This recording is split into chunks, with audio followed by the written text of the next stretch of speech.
Enrollment. So thank you so much, boys and girls from school number 35, for coming, and we look forward to watching you perform. Thank you for coming.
To open with a nice little number, Silver Bells.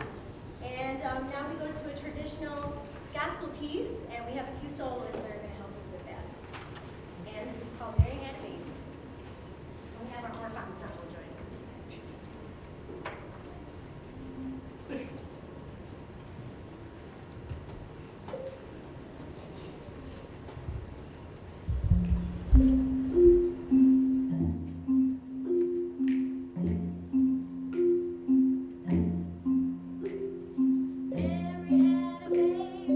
Yes, Lord.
Thank you. Let's give Ms. Rivas, Mr. Carpenter, and the School 35 Choir another round of applause.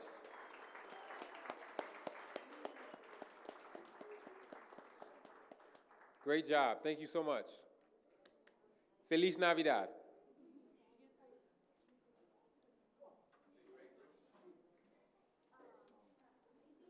We'll take a 2-minute recess and then we'll begin.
Ladies and gentlemen, welcome to the Board of Education meeting. We are going to begin. Hello. Good morning. Buenos tardes. Buenos tardes. Thank you. Board of Education meeting is hereby called to order. We're going to begin with our act of reverence and pledge allegiance to the flag. Our pledge allegiance to the flag will be led by our student rep, Ms. Galvin.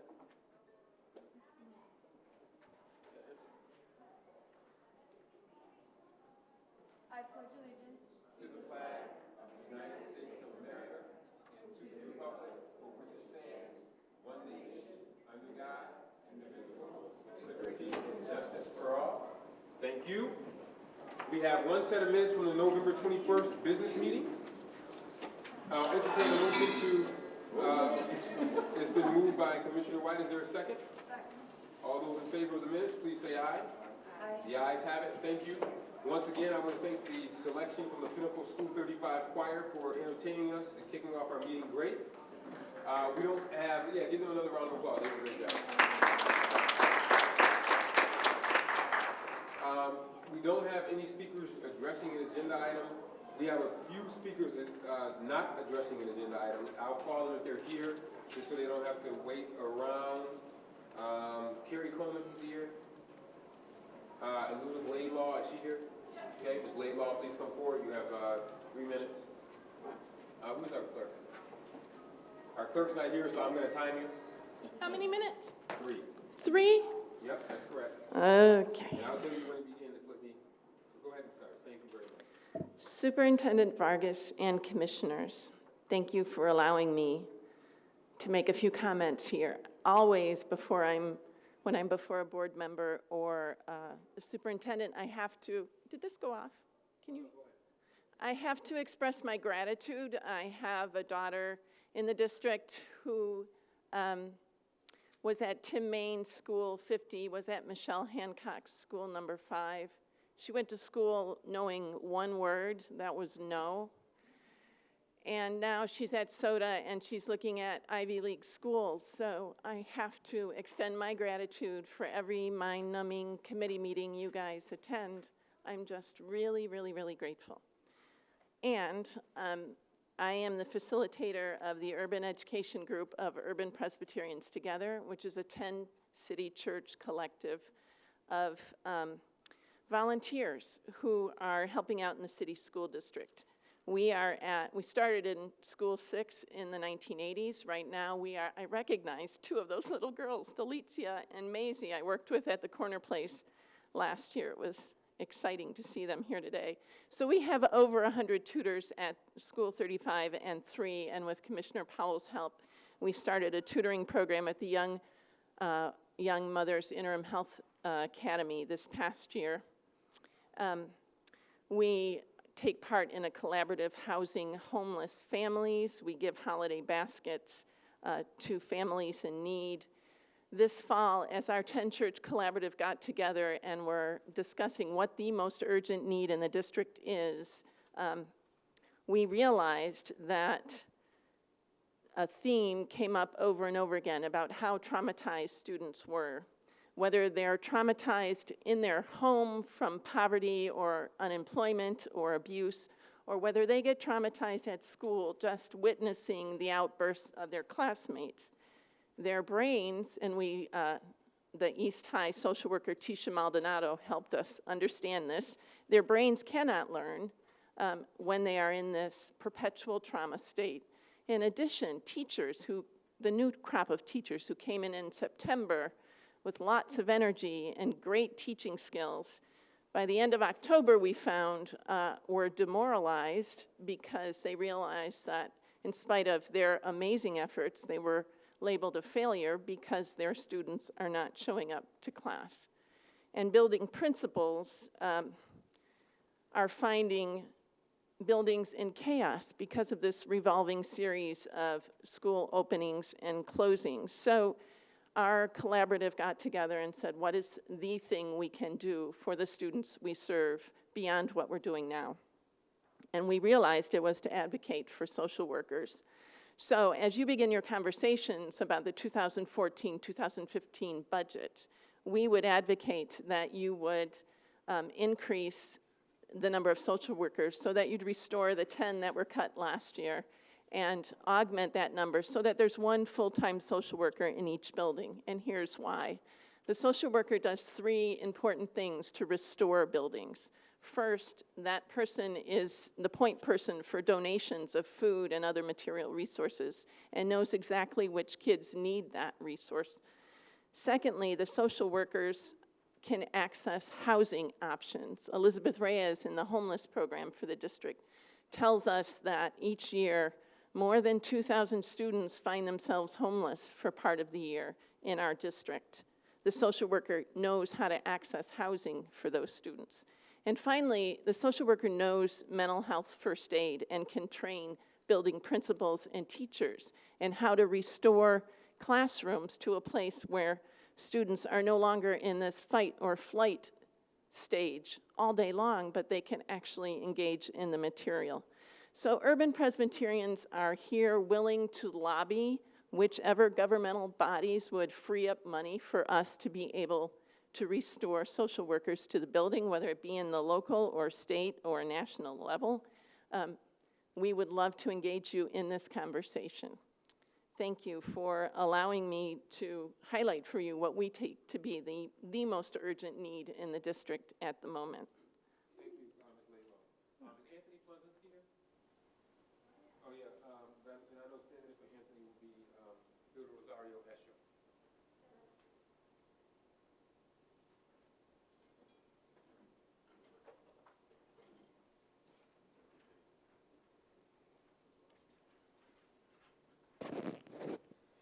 Thank you for allowing me to speak tonight, and good evening. My name is Hilda Rosario Escher, and I'm the president and CEO of Ibero-American Action League.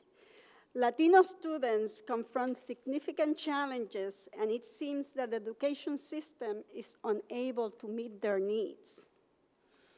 Although the factors in the dropout process are complex, We have learned from the University of Rochester study that student-specific experiences could lead them to leave school or feel pushed out. As an agency that has been working with the Hispanic community for 45 years, we believe a comprehensive approach to education is in order. This approach lays a strong foundation for students in school and future life.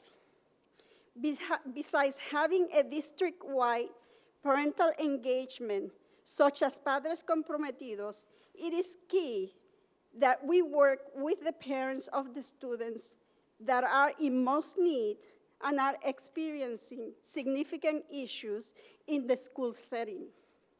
My recommendation is that the district implements and follows the Head Start model.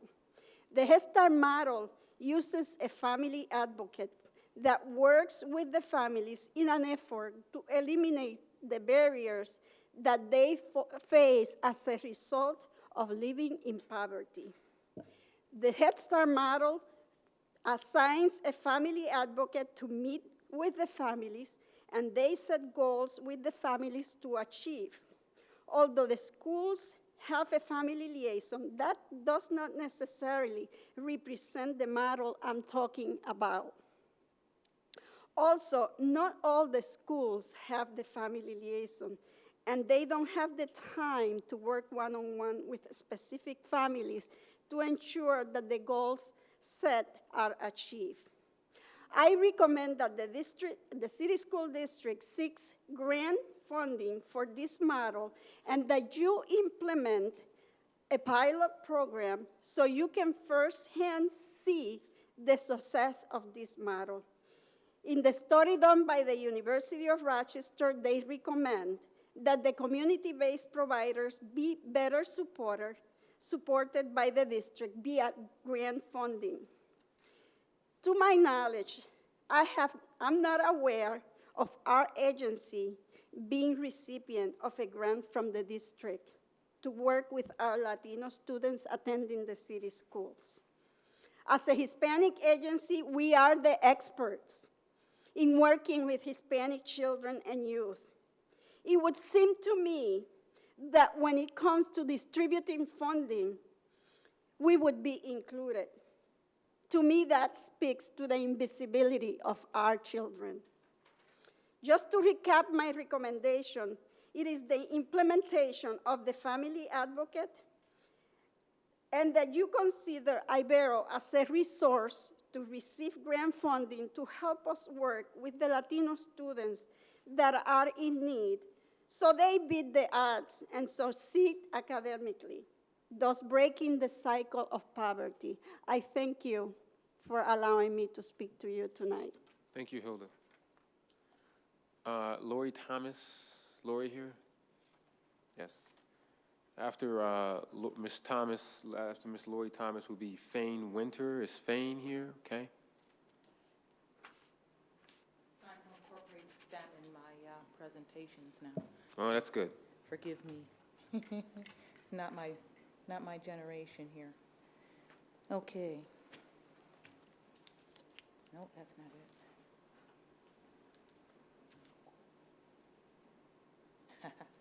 Well, we all knew that wasn't going to work.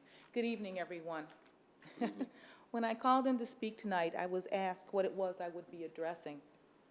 My immediate response was, so many things, so little time. After considerable thought, but not wanting to take up the Secretary's time, I decided to address the superintendent's proposal to invite state colleges into the district in a managerial capacity to aid in the district's struggle for educational success. There are many discussions that can be had about this proposal. However, taken at its premise, state colleges will only manage some elementary and city secondary schools. This means that once again, we are separating the population of students we serve into pockets of success and pockets of failure. Some students will attend the schools successfully managed by state colleges, while others will be remanded to the priority and focus schools that the district will continue to mismanage. The superintendent was quoted as saying, "This is our last chance to improve our schools." Does this mean that he feels the situation is hopeless for many of our students, since his proposal will only save some schools? Our children deserve educational leaders who understand that their situation is not hopeless, but it is dependent upon the strength of a million voices rising up to say no more. No more will we allow you to bully us and our children into becoming corporate minions. No more will we allow you to classify us and drug us and make us feel like meaningless bits of data worth nothing more than a dollar sign. We are human beings, full of wonderful creativity, not to be bought or sold, but to be shared and respected and loved. We are more valuable to ourselves and our society than a dollar sign and a bottom line. We are unique. We should not be standardized. I am unique. I will not be standardized. You are unique. Don't force our children to be standardized. Thank you. Thank you. Fane Winter.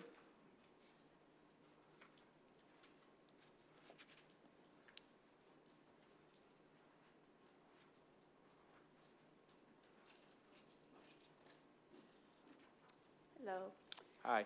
I'm a teacher at East High School Foundation, and my concern is buses for after-school activities for our students. I am a part of the math club that SUNY Brockport is helping to fund, and they right now are helping to subsidize our buses so our students can have rides home that are more door-to-door or to the closest elementary. As a 7th grade teacher, a lot of my students, parents do not want them to stay after school for maybe extra help or for some other activities because they're nervous about their students having to go downtown and transfer in the buses.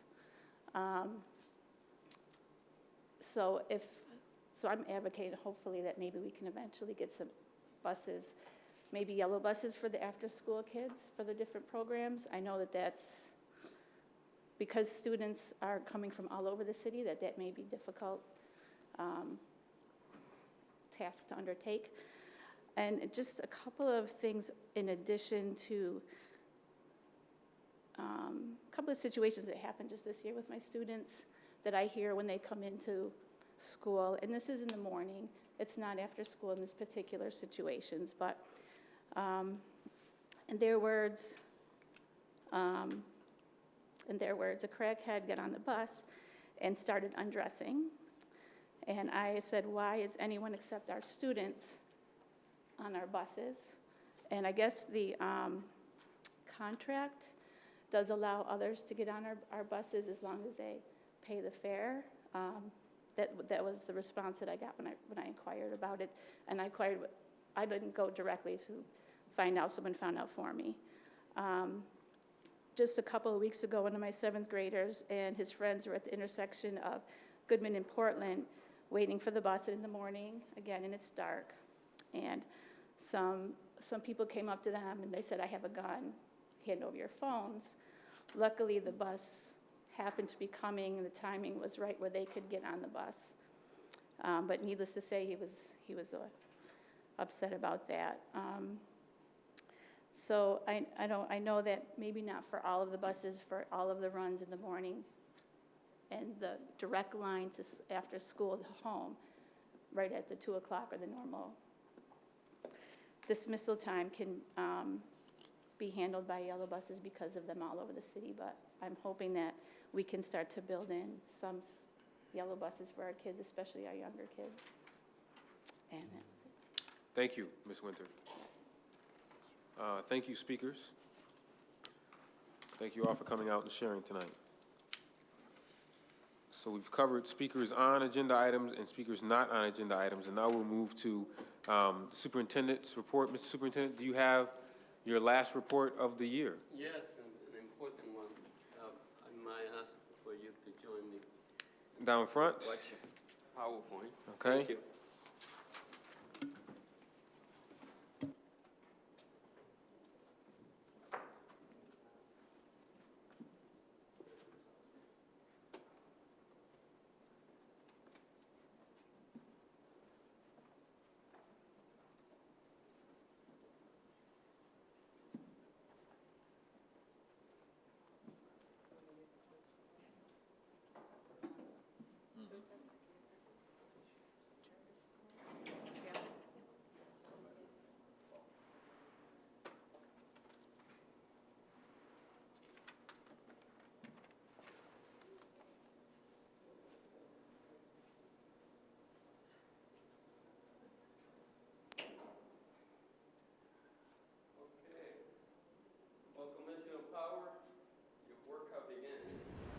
seems like, I know that you've been doing this work for so long.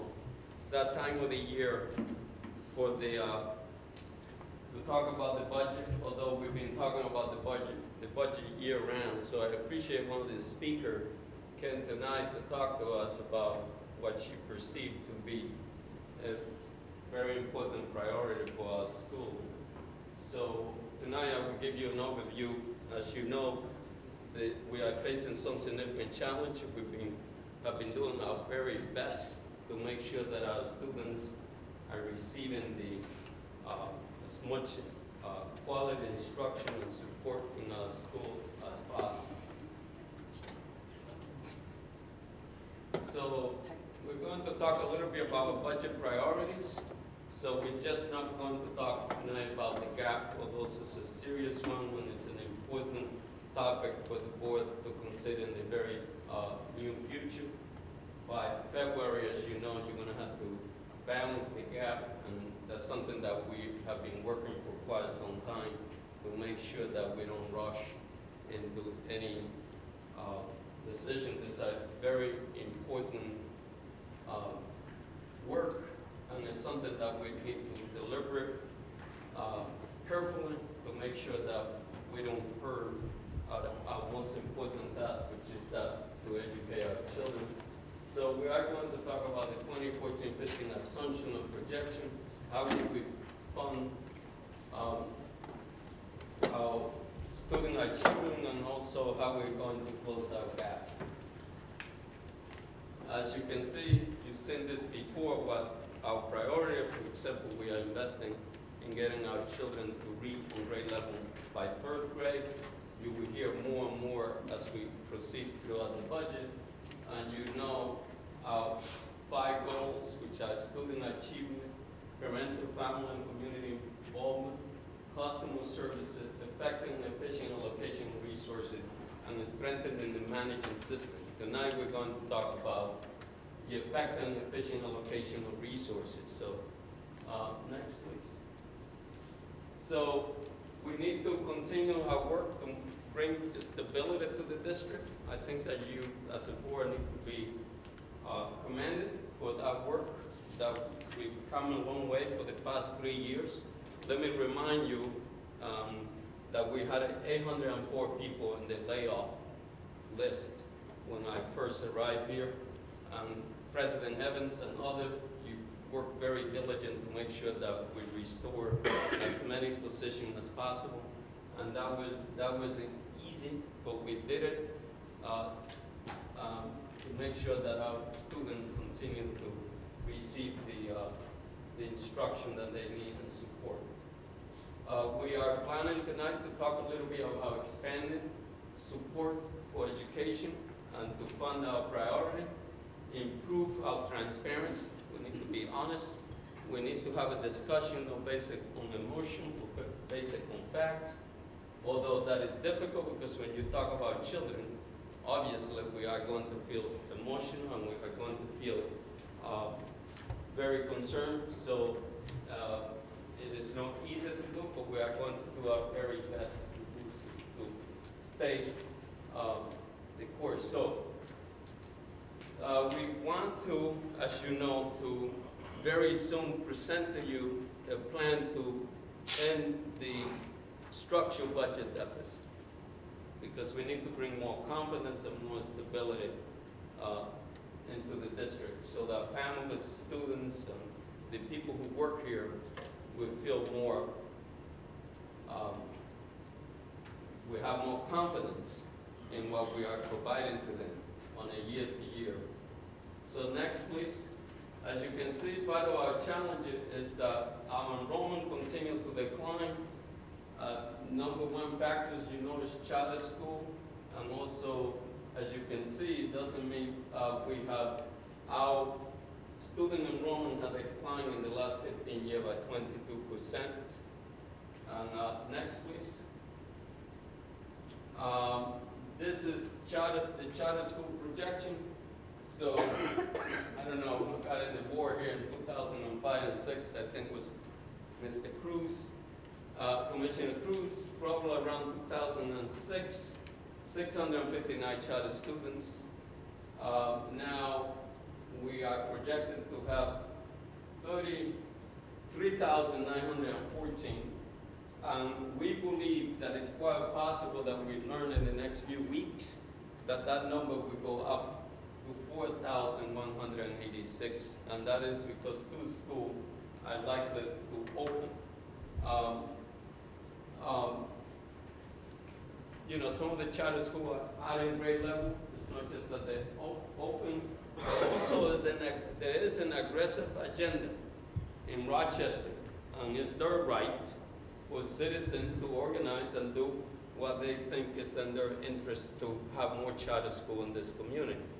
So, and that has an implication for us. Number one, because of we are here to serve students. And if we don't have as many students, therefore, that we can create, we will face some financial challenge. We face some challenge around maintaining our buildings. Because obviously, you know, if you don't have as many students, you won't need as many buildings, you won't need as many teachers, you won't need as many staff, you won't need as many central office. It's just common sense. Now, it's easy said than done because that creates some instability, and we need to plan carefully to make the adjustment, and that's something that we have been talking about for the past 3 years. As you can see, once again, our staff, you can read it because I want to move fast, but in the past, the number of, since 1998, although our enrollment have been declining in a significant way, our number of principal and administrator have increased by 6%. We have experienced some decrease in our teacher workforce, also in our paraprofessional civil services, but not nearly as close as the decline in enrollment. Now, that is good in terms of maintaining program and so on and so forth, but we have to be cognizant that we can reach a point in which we're going to have to make the adjustment is going to have to could be more serious than this. And if we are going to eliminate a structured budget gap and create some stability, we're going to have to deal with that reality in terms of adjusting our resources and our staff to the number of students and our space. And again, the board needs to be commended in the last, unfortunately, it's the hardest thing for superintendent is to recommend to close the school, to a community, to families, and to the board. But we did that because it was needed, not because we desired to do so. But again, the numbers are very clear in terms of our challenge. This is something that I negotiated. My first agreement with ITA was that when I arrived here, President Evans, one of the arguments was about this structural budget deficit. Was it real? And I want to say thank you to Dr. Ivansky, because at least in the agreement he agreed that we do have a serious issue and that he was going to work with me in terms of make that adjustment to preserve vital services and programs for our kids. We need to do more than what we had done, and in the next few weeks or months ahead, we are going to be having a discussion about this. This is our revenue. Ms. Powers, you're so used to see this graph. She always will point you to the state of New York. And the reality is that we get 62% of our revenue from the state of New York, and we do get 15% from the city of Rochester. As you can see, those are our two biggest contributors here. And we are a fiscal dependent district. As you can see, the state of New York is probably, it is the #1 funder of this district. Next, please. And for our expenditure, as you can see, is in salary and benefit. Is our biggest contributor. Salary and benefit are, and compensation account for over 60%, about 64% of our expenditure. Then another significant item I distribute throughout all the area, like charter school. In our case, since I have some colleagues from the charter school community here, let's just be fair, they also drain revenue, but they drain students. And that's just important. I just wanted, in that spirit of transparency and being honest, we can't just say charter school take the revenue. We are saying, and I say this to my staff, we are saying that they also take students with the revenue to serve them. So I just wanted to say that. You know, our facility, for example, is 5%. It seems like it's small, but it's still with some area that we're gonna have to continue to monitor to make adjustment given our enrollment. And I know that you have taken some action already. We are in the process of phase 2. I highlight that because you're gonna see also our debt services are going to be increasing as a result of the facility modernization project. Next, please. So, again, our revenue, as you can see, the projected for 2014-2015 increase, and our expenditure, our salary are projected to increase by 3%. Retirement is a big ticket item in here, and you remember last year, President Evans, this would be much higher if you wouldn't have taken some of the action that you did take last year in terms of the smoothing funding approach for pension that was promoted by Governor Cuomo, and it's something that we recommended to you and that you agreed to it. Health insurance, thank you to our work. That was projected when I arrived here to go up by 14%. The first thing that I did when I did here, we changed the healthcare brokerage to give us and position the district to negotiate a better and a more efficient healthcare delivery. And we did that, and thanks to the 4 bargaining units. They worked with us, and we were able to reduce that in a significant way. Charter school tuition contribute to 23% of our increase. So this is one of the areas that I said that we're going to have to be thinking about. We're going to have to respond in a way that using a lot of data, you know, there won't be easy decision. But every time a charter school building open, it's like a new public school open in the city. And the reason I say like a new public school, well, number one, they are public, but number two, they serve our children from the district. Normally, the majority of children that go into charter school are coming from the school district. Again, we are continuing to, in terms of grant, most grant specific expenditure would be, we will be recommending that we enter into this new approach that when we get grant, we don't go with the assumption that we will maintain those services. In other words, when we get a grant, and Hilda knows this better than I know, that when the grant goes away, if you don't have the funding, it is very sad, it is very difficult, but you will have to make some choice if you want to continue those services. Or we can begin to a new approach that said to the people who work here that if we get a grant, that doesn't mean that we are going to be able to continue to maintain those services. So the the key driver for the budget gap, again, 23.5 million, or we have a gap of 23.5 in the general fund. Again, do 9 million to charter school. That's very important. That's the biggest ticket item. Followed by retirement, healthcare, debt services, and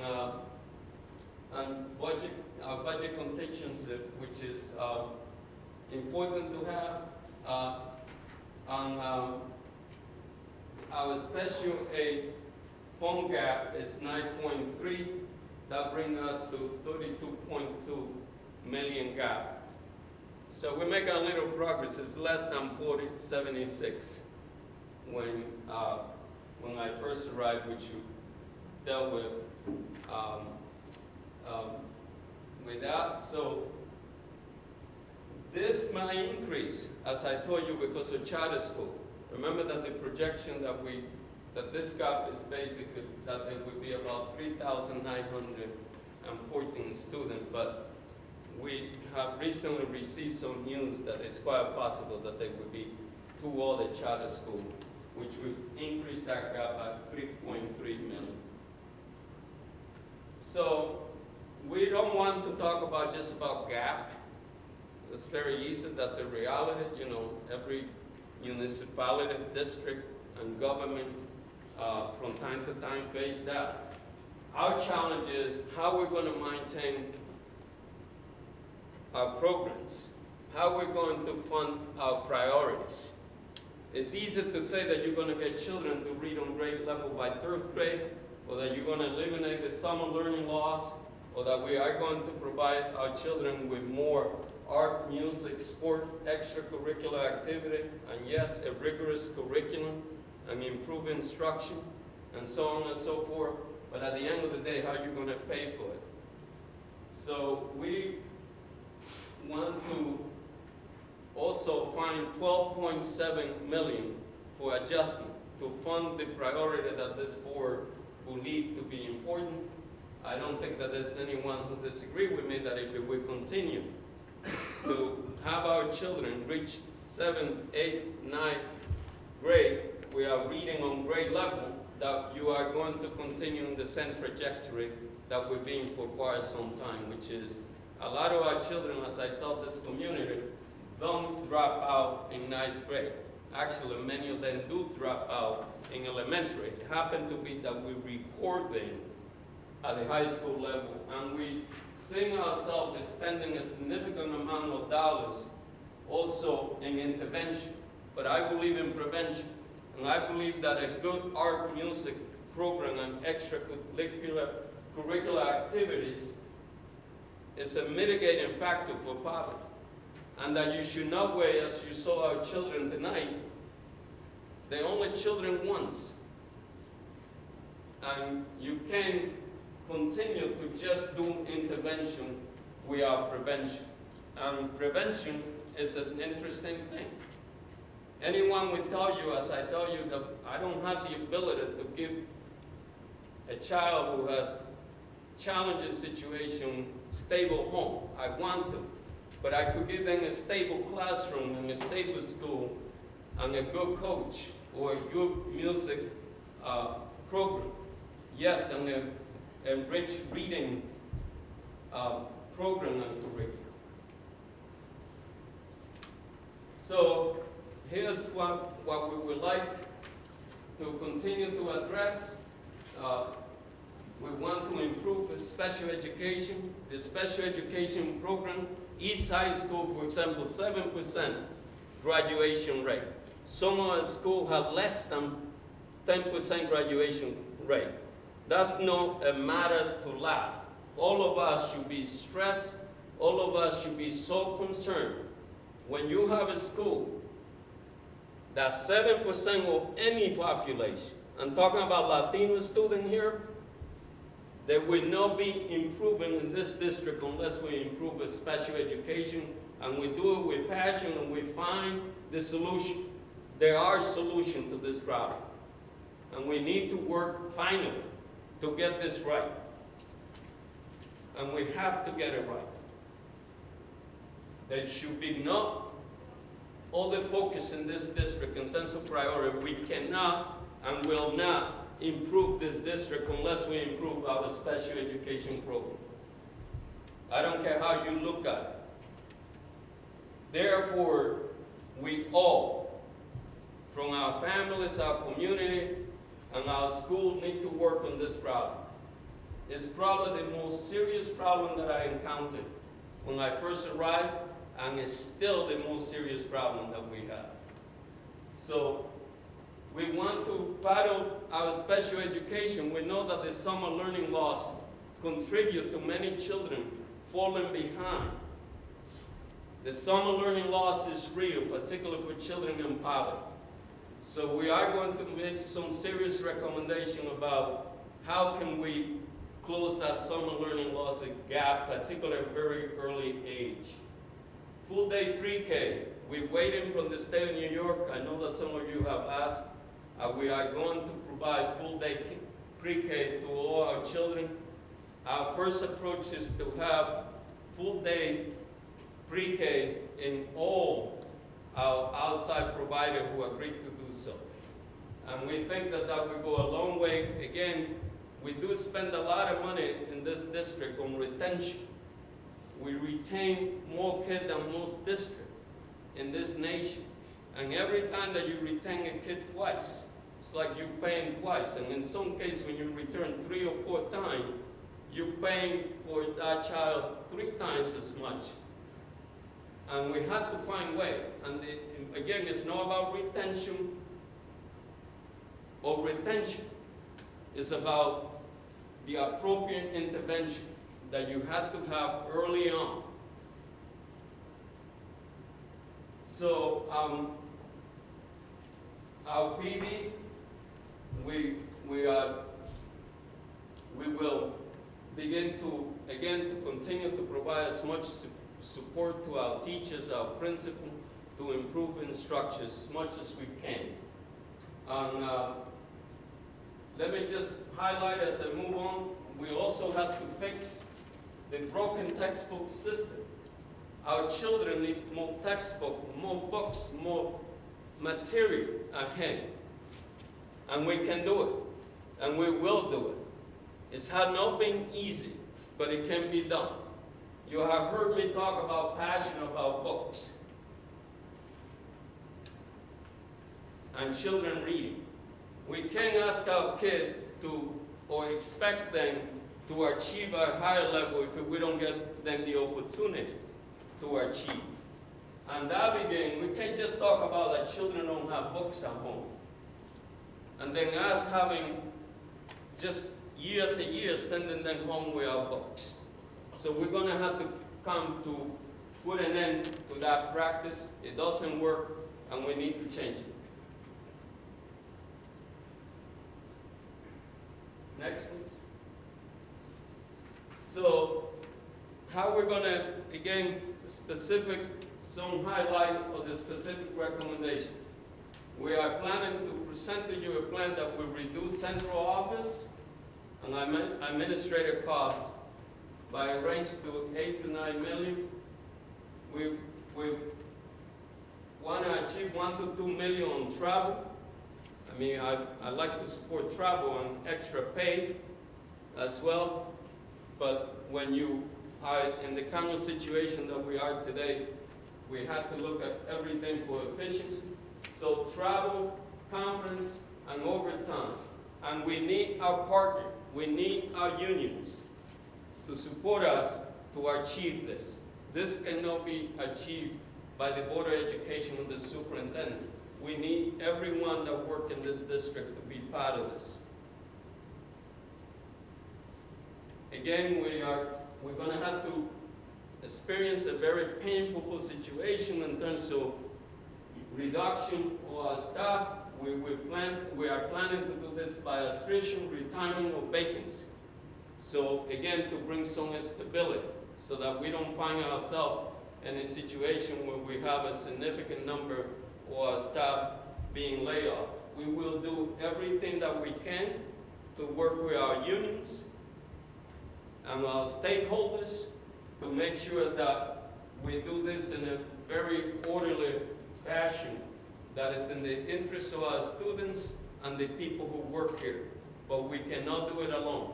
We will need the support of the unions, the support of our stakeholders, and all of us are going to have to work together on this. I experienced some reduction in federal funding, so we're going to have to make some adjustment to our Title I expenditure and begin to align our revenue accordingly. We are planning to reduce professional services. As important as they are, again, it's about priority. You can't fund everything. So that is something that we've been doing, but we will have to continue to do even more carefully examine what contracts can we do without. Lease space, as I've been telling you, we can't continue to afford to rent and lease more space than what we need or have. So we're hoping that we can, again, as we've been doing in the past, to reduce our lease space, and we are hoping, again, to save around $2 to $0.6 million on additional grant and revenue from the state. So we are counting on that. Next, please. So, restructure special education. The Rochester City School District has one of the more costly special education systems in this county, in this state, and in this nation. And we need to ask ourselves one fundamental question. If we are spending so much, more than other districts, then how come our result are not? And I'm sure that there are many answers, not asking for answers, I'm asking that we need to ask ourselves some fundamental question. But we do believe that we can provide more services for our special education population if we adjust the delivery of services to our students. Let me repeat. By talking about reduction on cost doesn't always equate to reduction on services. You have demonstrated that in many areas. For example, when I first arrived, we were spending $5 million plus on academic intervention. Now we are serving more students for less cost and better result. So we are going to have to work very hard. I'm sure you're going to have a lot of questions about this, which is important for you to think about. And as we deliberate Commissioner Powell, we look forward to that discussion. And reduction of extra pay. You know, when you have a situation like we have, as much as we would like to continue to support some extra pay activity, that's an area that the unions can work with us. We cannot do it without them. Let me repeat, the extra pay cannot be done to reduce it in a significant way without the collaboration of the unions. So that by doing that, we can maintain more people to work here, but you cannot do it all, right? So we are planning to adjust our transportation by $2 million. The Rochester City School District has the most expensive transportation system in this state. So we, as a board, we're going to have to look into it. How can we make some adjustment now? There will be some painful decision because we do have, we are providing a lot of support and service to our students, but we got to find a way to do our transportation better and for less cost. You just heard one speaker here who said that we can provide transportation in a way for her to meet the needs of her after-school students. So we, again, are not just looking for saving, but we are looking for improvement in the delivery of services to our students. increase the utilization or advanced placement courses, and also the instruction, and also the books. I met with several students that were taking AP courses, and they don't have an independent reading list. Come on, the 21st century. There's not a single district that I know that runs an AP class with an independent reading, particularly in English. So we're going to have to put the brutal fact. Now, I've been saying that independent reading list, I've been talking for about 2 years. I need the help of the families. I need the help of our teacher, the administrator. I need the help of this community to begin to change some of our culture and our practice. We need it. We can't do it without us using common sense. And it's not necessarily we have probably one of the lowest class size on AP classes, which is great. I'm very proud.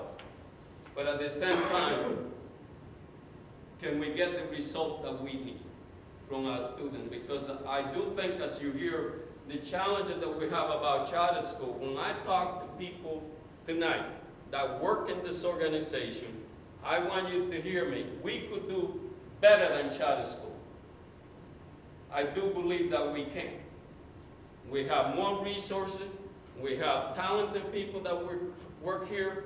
We have our students are as smart as any group of kids, but we are going to have to begin and continue to do things a little different than we've done in the past.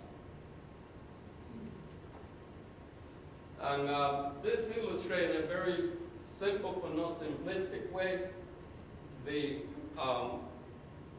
our structure gap. As you can see, our expenditure right now is projected to grow at 4.4% versus 2.4%.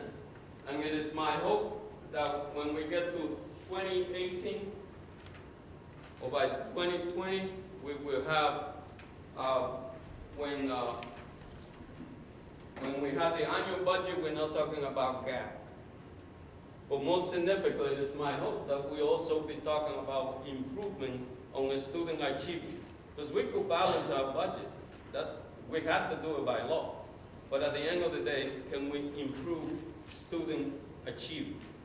And in my view, we will, we can, and we must. And part of that is aligning our resources to make sure that we are providing the support and the instruction that our children need. So thank you, and I look forward to a conversation on this. Commissioner Power, this is your timeline to follow, and I'll be following your order. Thank you.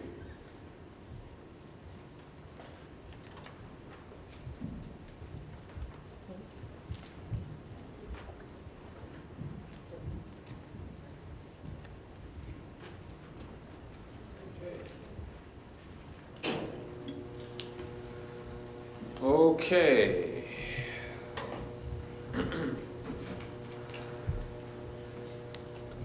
We'll do some quick questions. Brief questions for the superintendent, then we'll move on to with the rest of the agenda. The only thing I'm going to ask for, Madam Clerk, if you can follow up on with the superintendent's staff for me, is for the enrollment numbers for 2013-14. If I could get those enrollment numbers broken out by each school, and also in terms of the enrollment numbers, the pre-kindergarten numbers. I see we have Rochester City School District and agency-based. I'm wondering what number of that 1,942 students are Rochester City School are in the Rochester City School District schools, and what number of that 1,942 is in agency-based. And then my other question is, this preliminary beds data that was that's last updated on December 4th, this number of 29,103, is this number that we sent to the state, or that the state has verified and we have corroborated as 29,103? It's not certified. The beds data is not certified yet. So this 29,103 number could go up, or will it can go up? Or down, yeah. Or down. Not certified yet, that's correct. When is the certification of that number? Sometime usually in January, they do their certifications. Okay. Thanks. Commissioner Campos and then Commissioner Adams. Just a couple of questions and also a statement. One, with the neighborhood schools, I know that we're going that way. What are we going to do for our Latino students that are ELLs? You know, what's our plan there? Because you talk about how we have to fix SPED, and I totally agree with that. We also have to fix bilingual education. As you probably very well know, with 6 different directors since I've been here, what's our plan for that as well, as our Latino achievement is just dwindling? So, and then also, another question is, and I know that this will probably be afterwards, but if we could just make sure that we get this, just the numbers that you just gave us, I'd be curious with administrators and teachers, what's the breakdown between central office and schools? You know, if the administrators in central office, if that's been bloated over the past, 5 years or so. And then also, which ones are general fund and which ones are from grants? Because I know that makes, I'm trying to be more proactive in getting the numbers so that when budget season comes, I don't feel like I'm drinking out of a fire hose. So that would be super helpful. And then, Mr. Superintendent, you are going to be extremely frustrated with my story that I'm going to tell you today, because you're talking about charter schools, and this is exactly what happened. I decided to call all schools that I'm interested in for my son Rafa, because he starts kindergarten next year. So I called 3 district schools first, 3 or 4, and I said, yeah, I'm interested in what your school has to offer and when can parents come in. Every single school. Do you know what they said to me? Can you call back in the new year? Because I just said, I'm Melissa. I didn't say my last name. I want to be able to experience everything that parents experience without being a board member. Every single one. Actually, one school, she said, oh, we're in the middle of doing something with our school right now. Can you just call us in the new year? Another one said, let me take down your name and number, and if I don't hear from you, or if you don't hear from me, call me the first week of January. Are you kidding me? And then especially, so then I call a charter school. Yes, actually, we have 3 dates for parents, informational sessions. They're in March, but here they are right now. You don't even have to sign up, just show up. We would love to have you. 3 dates. And then I called a Catholic school. Oh yes, we have these dates in January set up. We would love to bring your son, because if you don't have childcare for your son or your other kids, just bring them, no problem. Are you kidding me? Are you kidding me? So you talk about this, Mr. Superintendent, and I know you feel the pressure of us losing not only money or students, but that bad practice is disgusting.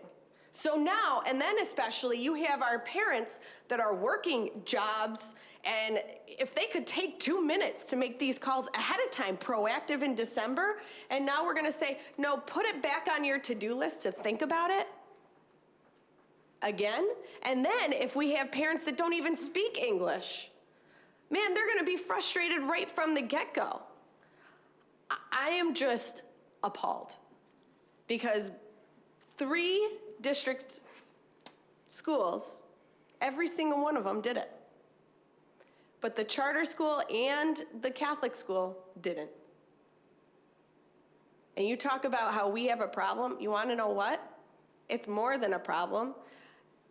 You know what? They feel the charter schools want our kids. Based on that experience, the district doesn't care where our kids go.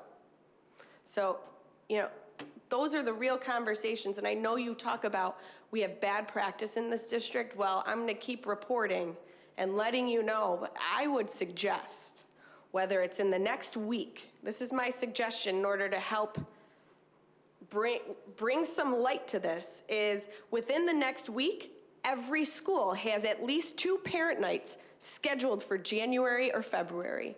Because the thing is that if the charter school has one in January, if the Catholic school has one in January, the charter school has one in March, man, we should be in January or February. And then the fact that we're getting rid of the expo is a whole other thing that I was excited to attend and bring Rafa. But now we're deciding to get rid of that. Let's just put one more barrier up for parents in order to come to this district. So I'm sorry for the lengthy comments, but I think that it's what our parents are witnessing, are a part of, and get frustrated with. So if I could have that in terms of the neighborhood schools and the how we plan to service the Latinos kids. It doesn't have to be right now, but what that plan would look like, as well as those numbers in gen ed or general fund, et cetera. Did you capture those? Thank you. Perfect. Thank you. Commissioner Adams. Okay, this is also going to be a request for later information. You cited as an example of spending less money but getting better results, the switch in how we deliver academic intervention services.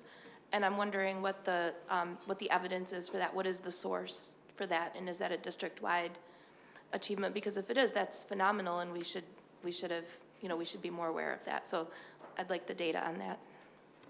Thank you. Anyone else? Yep, Commissioner Elliott and Commissioner Powell. Thank you. Mr. Superintendent, in terms of how we are going to improve student achievement, you have effective and efficient allocation of resources. And so what I'd like to know is if you have this, just sort of a good guess, how much money have we saved through effective and efficient allocation of resources for the current year, and what's the projected amount that we're expecting to save to save for the next fiscal year? Yep. I could give you a general answer now. I could give you more specific. But just in healthcare alone, it was about 6 to 7 million that we achieved. Just on healthcare alone, let me repeat, 6 to 7 million on contract. We have brought that significantly. We also achieved a significant saving in getting our teachers on a special assignment to teach rather than to be outside the classroom. So the list goes on. And actually, that was one of the interesting paradoxes last time, because the people was asking, how can you cut at the same time that you are maintaining services? And one of the answers that I gave to you and some of your colleagues, a member of this community, was that we had a significant amount of teachers that were in a special assignment, and common sense would tell us that in times like this, you need them in the classroom rather than outside. And what is the lunch fund?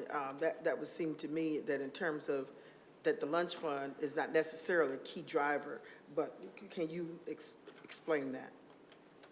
Well, our lunch fund right now, recently,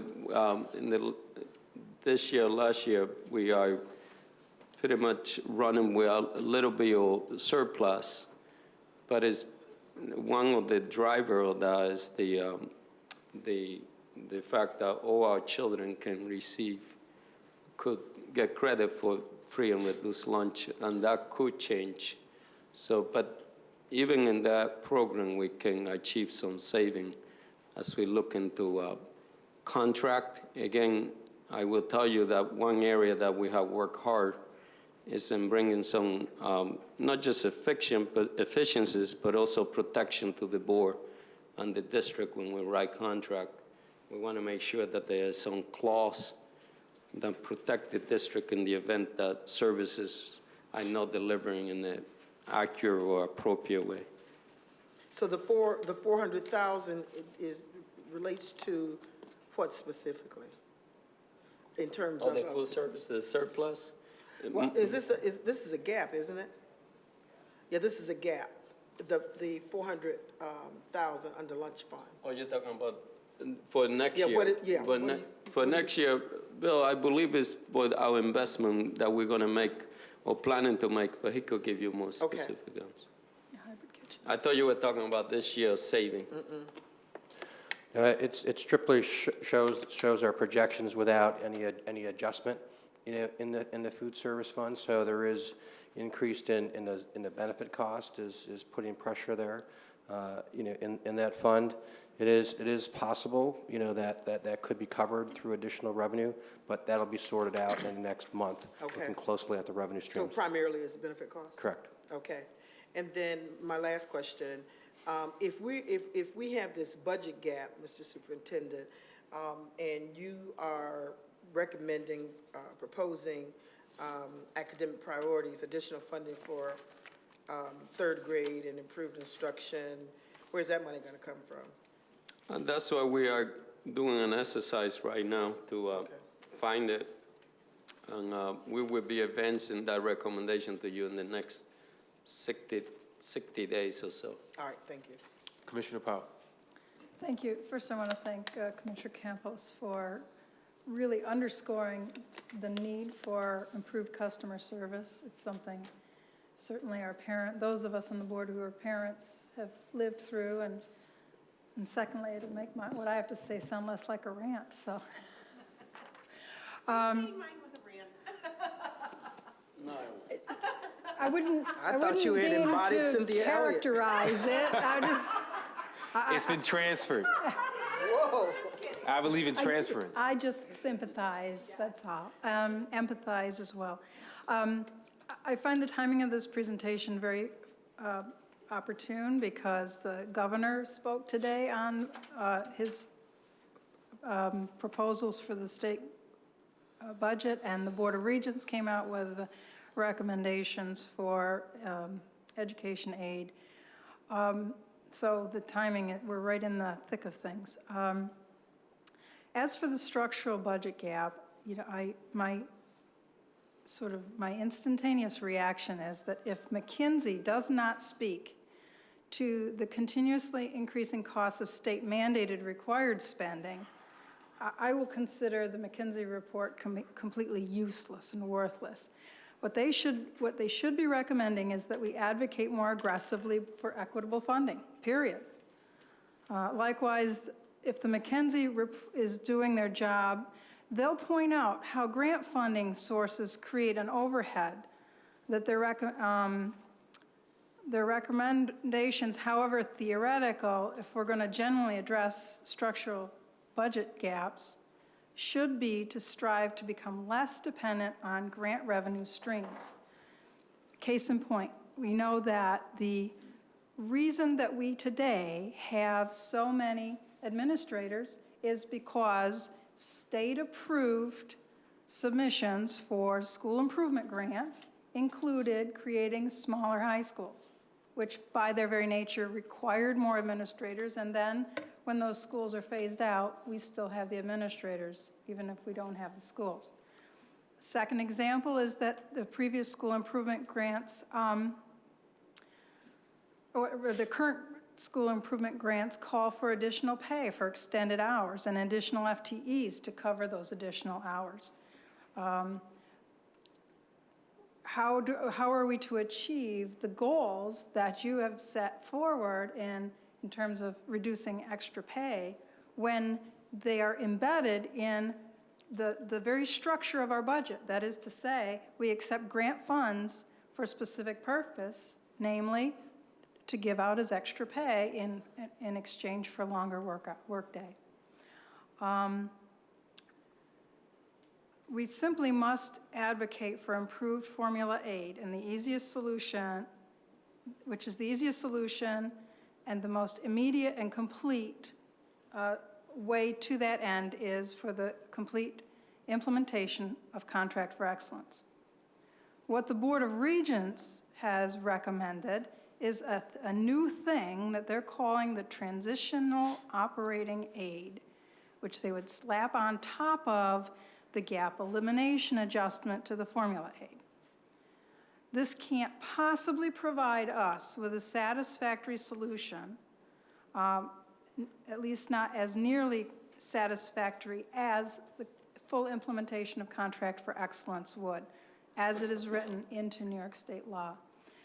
You've heard me say it before. I'll keep on saying it as briefly or as extended a fashion as need be. I hope that every time I say it, one new person, either on this board or in our listening audience, will have an aha moment and say, oh, now I get it. Schools have a structural budget gap because the state routinely, systematically, over years has underfunded the public schools in the high-needs districts.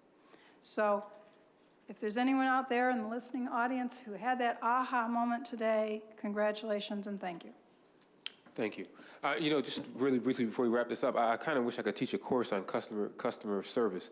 To Melissa Campbell's point, a couple of things. One of the problems that a lot of big organizations have with customer service is that people sometimes think that customer service belongs to certain people, but I think that, Mr. Superintendent, once the organization understands that everybody's responsible for customer service, from the superintendent and board members all the way down, and everyone owns a problem in customer service, and everyone helps a person's issue until it's resolved, that could help. And lastly, here's a funny statistic.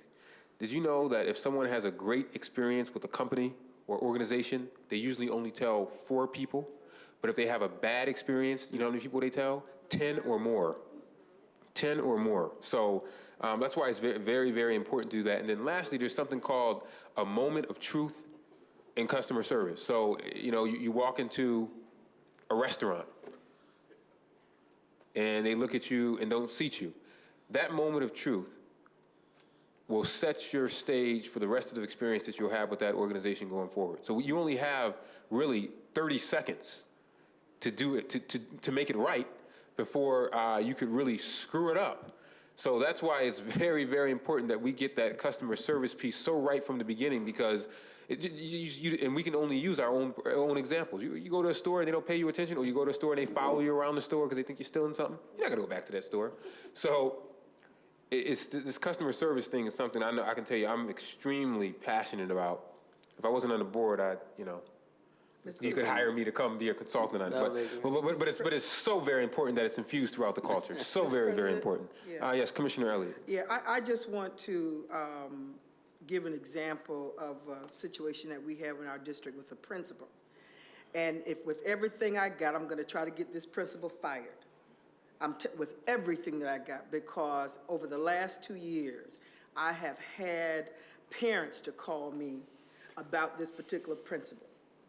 And if she doesn't have the respect for our parents and our children, she should not be in this district. So it is, this kind of behavior really is throughout this district, where we have low expectation of our children because our children come from areas where it may not be the best. There's this tendency to be able to treat our parents and our children however people want to. And secondly, though, I do think that, we tend to talk about this stuff a lot, but when is it going to get done? And so there really has to be an assessment of why we're not paying attention to this or holding people accountable, because that's the key thing. If there's not accountability in this, then they're going to continue to get it done. And so there has to be some consequence when people are making these decisions. And you're talking about our children going to charter schools and other schools. These are the kinds of issues and these are minor things. We're not even talking about the academic part. So these are areas that I believe that we can transform, but we have to hold people accountable. And we don't do a very good job of holding people accountable in this district, unfortunately. People can get away with whatever. Thank you. Thank you. We'll now move to board reports. Student rep, do you have a report for us? Yes. Yes. So I know it's the holidays and a time for rejoicing. I also know that student achievement is our district's focus, and of course it's needed, but I also know we have a need to be more concerned with student safety. Genesee Street is my neighborhood, as well as the neighborhood of every student who goes to school near there, and then of course the kids who live there. It is where we spend most of our time, where we hang out after school, where we meet with teachers, and where we learn. This should be a safe environment. As we know, there have been multiple acts of violence since the beginning of the school year, and there's been little to no change or action taken. I bring this up to make sure we're all aware of what my peers face on a day-to-day basis. And also so you know that as students, we're aware of what's going on. We're somewhat concerned that nothing is being changed or no one is taking action to fix this. But also, I want to present a solution, because I don't think you should complain without a solution. Students almost always know what's happening. We almost always know, I promise. When it comes to things like this, we almost know what will happen or what happened or when it's going to happen, yet we are not utilized or tapped into or talked to as a resource. We could be an advantage to helping stop the violence, which is why Student Leadership Congress is creating a youth task force.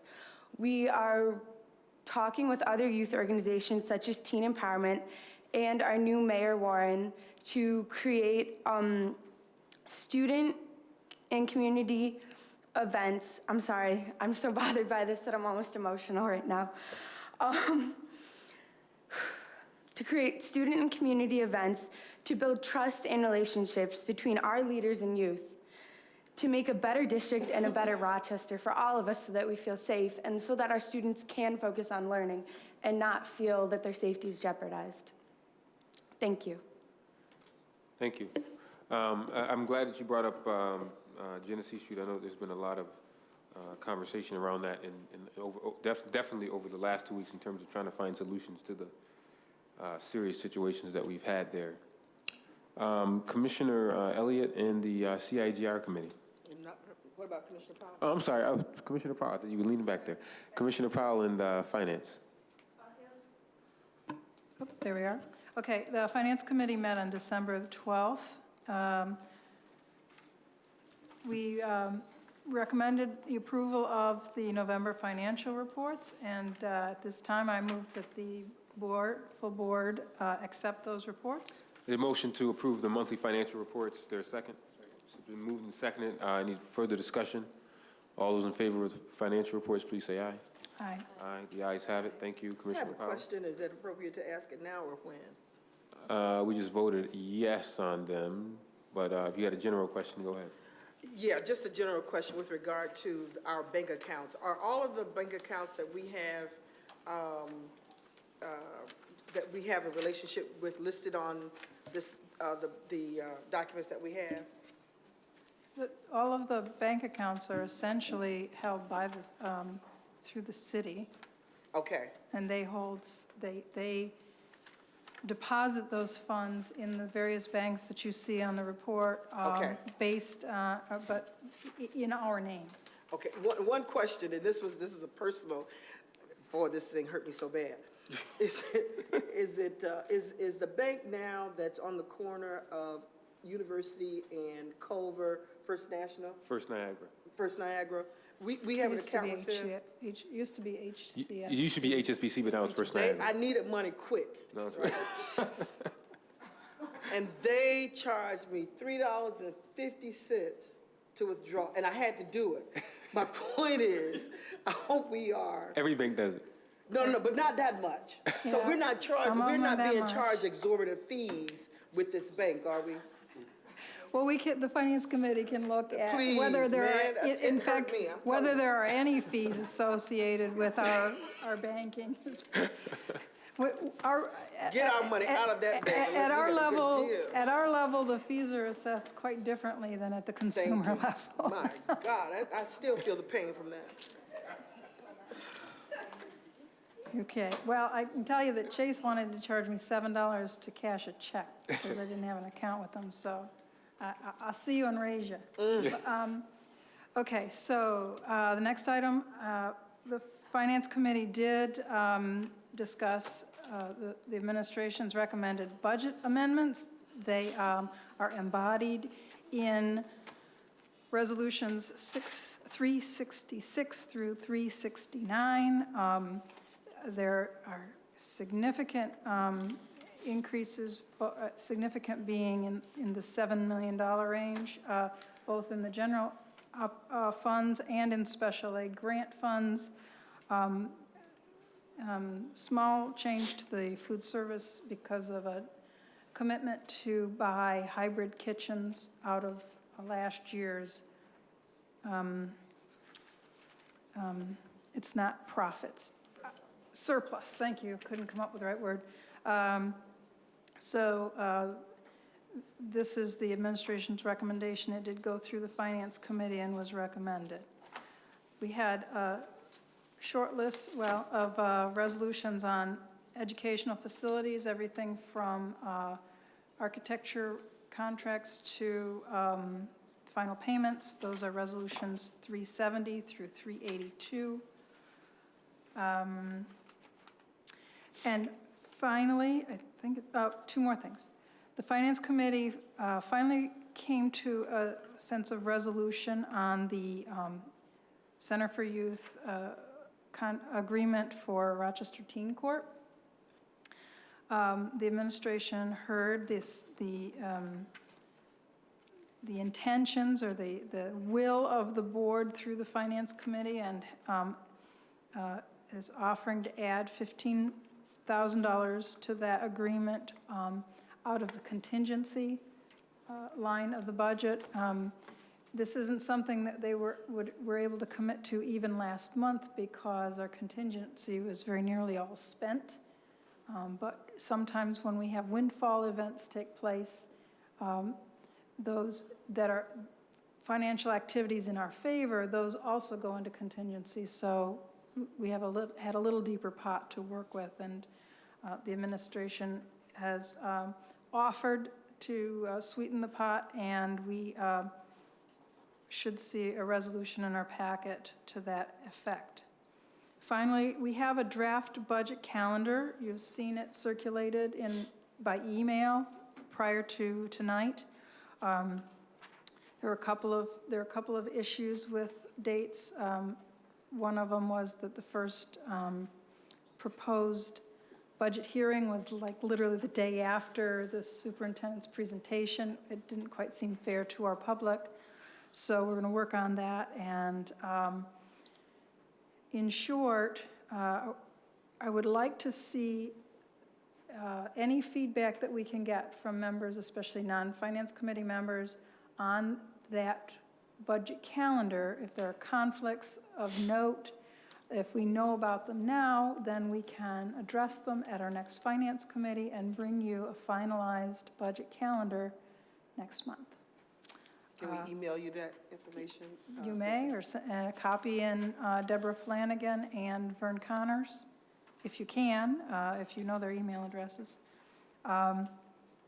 Finally, the next Finance Committee will meet January 16, and we'll be first in the queue, so 5:30.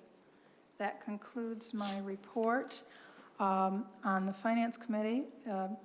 In my role as the New York State School Board Association Director for Big Five, the NYSBA met last weekend.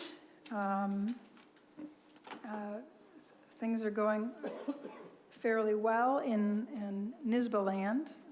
And on January 9th, I believe, I plan to go to Syracuse to the Big Five training, fiscal oversight training, not because I need the training, but I see it as an opportunity to hear from the other members of Big Five and find out what's going on in their backyards so that I can better represent them at NYSBA. So. Thank you. Thank you, Commissioner Powell. Commissioner Elliott in the CIGR Committee. Thank you, Mr. President. Point of personal privilege, Mr. President, I don't think we did this, but I really would like for us, if it's okay with my colleagues, for us to take a moment of silence for Nelson Madiba Mandela, if we can do that, Mr. President. Sure, let's have a quick moment of silence for Nelson Mandela.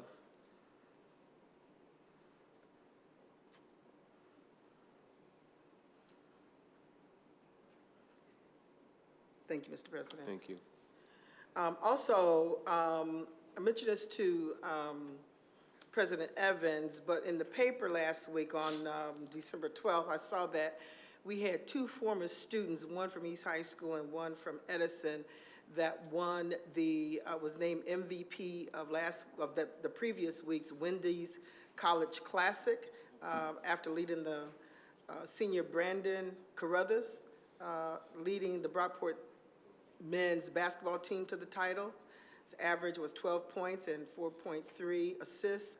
And senior Chelsea Sanders was the women's MVP after averaging 16.7 points, 9.7 rebounds, and 3.3 steals to guide Roberts Wesleyan to the championship. So, and we're going to send out letters if we can identify their addresses, congratulating them on that. Also, I attended the mayor-elect's focus group on education, and I thought that it resonated with some excitement. There were people from different segments of our community who participated in that workshop. Our board clerk was also in attendance to that, and so we're hopeful in terms of how our mayor is going to lead the education agenda for our community over the next 4 years. So I'm looking forward to having some conversations with her over the next year at least. And then I also attended the Governor's Committee to discuss the possibility of restoring the Personnel Committee. As I had indicated to the committee, 75% of our budget, or 70%, somewhere around there, is related to personnel costs. And there are other issues that we need to take a look at, I believe, with regard to our personnel budget, and just in terms of the processes by which our HCI group administers, and being able to understand that somewhat better. And so the next meeting, I believe that Bethany will be invited to attend that, to give us an overview of the department. I just don't believe that we do a good job in terms of ensuring that we've got oversight over that committee. And so I look forward to those discussions in the coming weeks. I also want to mention about the report that came out that said that Rochester is 5th in the nation around poverty and concentrated poverty. And I want to mention that because I don't want us to ever use poverty as an excuse for not educating our children. I want us to give our children hope. And I've said this before, many of us, as we've grown up, have been poor and not know it. And so we can't have our staff to look at our students, oh, these poor little children, they can't learn because they came from poverty. We have to, as I've mentioned before, we have to look at giving our students vision and have to help them to, how do they overcome poverty? And you overcome poverty with an education, and you overcome poverty with a job. So in any room I get into from now on, if anybody tells me the poverty is the reason why we can't educate their children, you gotta fight for me. I'm just gonna tell you like it is. You gotta educate our children. I think I said this, Mr. Superintendent and Mr. President, at a United Way meeting that I attended. And so wherever I go, I'm going to challenge people that you cannot use poverty as an excuse. And then lastly, Mr. Superintendent, can you give us, how are the students over at School Without Walls, how are they doing who were hit by the car? Yes, the last update that I got is that they were doing okay. I do know the Commissioner hadn't have visited them, and I wonder if you can elaborate. Sure. I guess, walking the line of confidentiality, but I mean, they both were in good spirits speaking, so, they weren't in comas or anywhere near that kind of dire situation. It was good visits, lots of people around them, lots of support there. All right, thank you. So the Community and Intergovernmental Relations Committee met on December 10th. We reviewed the information from the 2013 legislative breakfast. We are going to assess the information that we received from the members who were there from the various entities and revise the legislative agenda accordingly.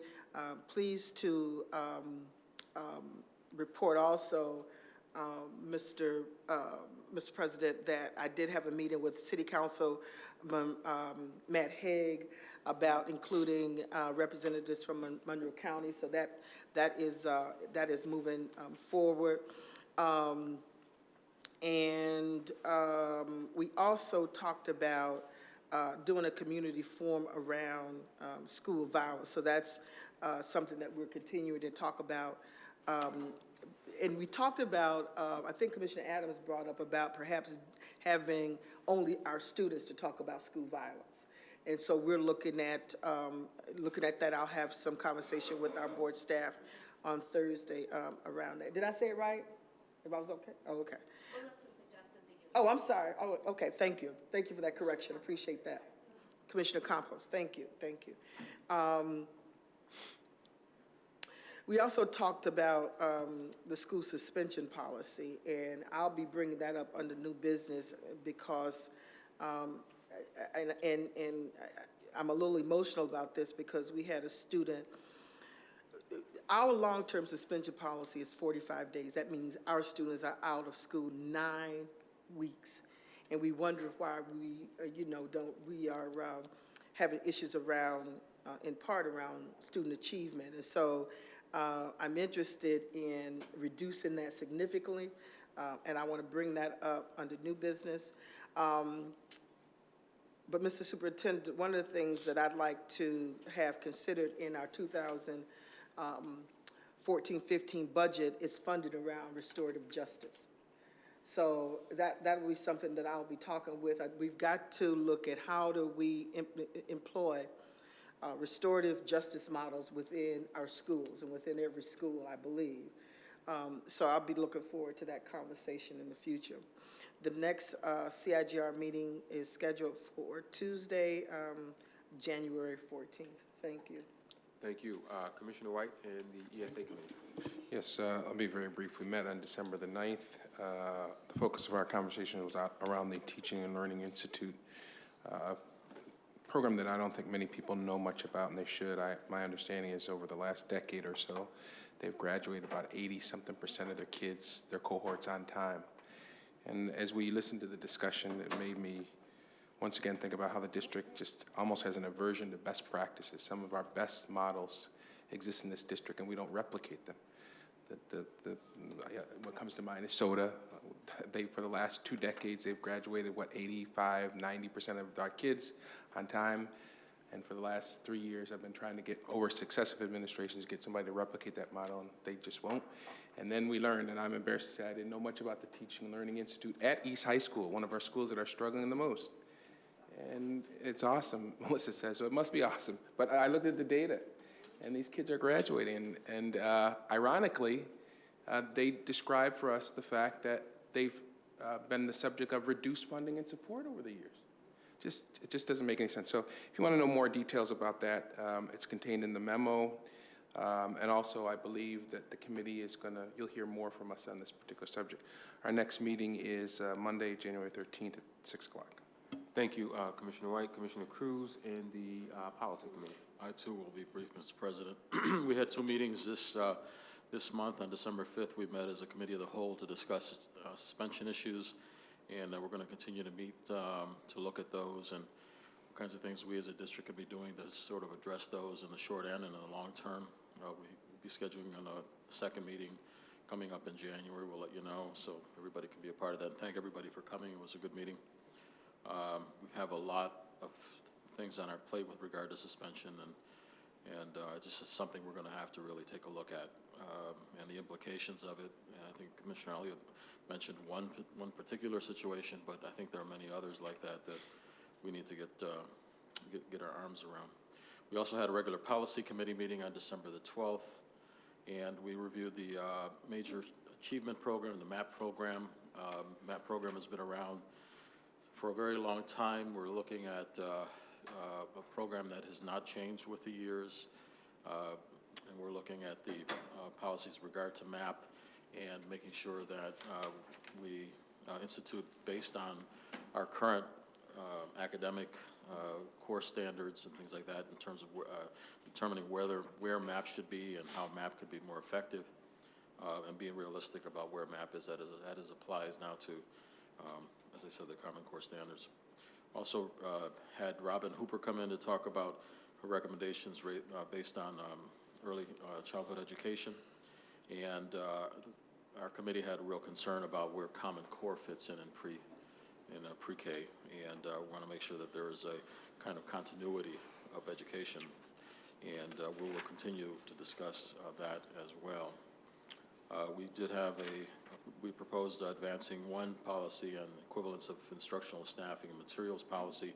So actually a technical change in that current policy recommends that the superintendent report to both state ed and to the board on what's happened over the year, and we just want to make a change to make it a little easier to have that same report just go to state ed and also come to us, so there's no two different reports. Again, just to make it a little easier. Our next meeting is on Thursday, January the 16th, following the Finance Committee. Thank you. Mr. President. Commissioner Cruz, Commissioner Campos, and governance. We had 3 items up for discussion: the evaluation process of our board staff, the proposed personnel committee, and upcoming retreats. So the most important piece of my report is for us to complete staff evaluations by the end of this week. If we have not done so, please make sure to do so, because we're going to be conducting the staff evaluations in early January. That's the most important piece that needs to be completed. Commissioner Elliott already talked about her visit to the governance committee, and so I'll just leave it at that. It was a great discussion, and we look forward to it next month. And in discussing upcoming retreats, we reviewed some suggested facilitators. We're going to ask them to come in next month just to talk with us so that we can get a feeling of their style and select one. So that's why we haven't been having those retreats, because based on the feedback, we do want to have a facilitator. We didn't like, when I say we, it was both administration and the board, that we would like to have another facilitator come and work with us. So that's what we're trying to focus on right now, and we will be meeting on January 16th, and that concludes my report. Thank you. Commissioner Adams and audit.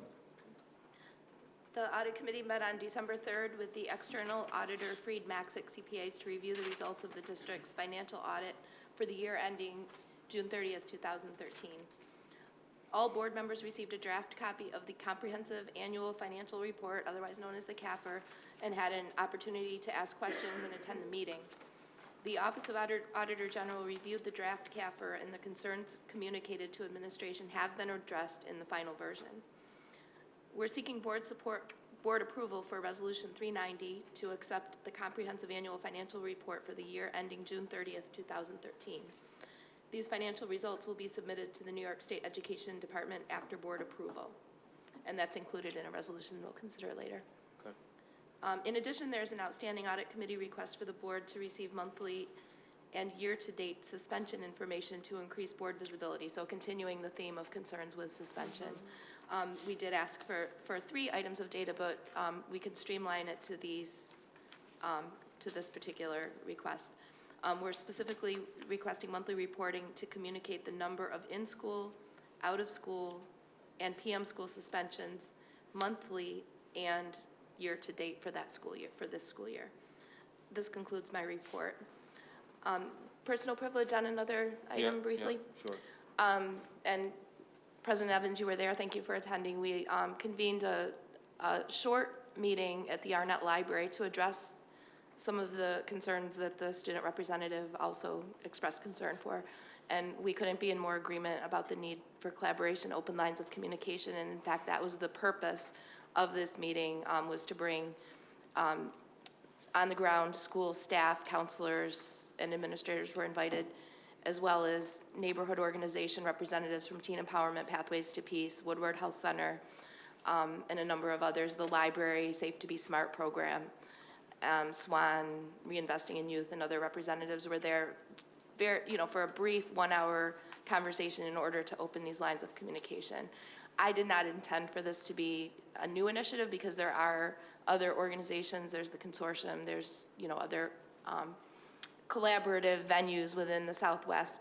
But there was a request to continue, and we should definitely stay in touch because the outreach person from Woodward Health Center offered to provide some support and also to provide a meeting space there.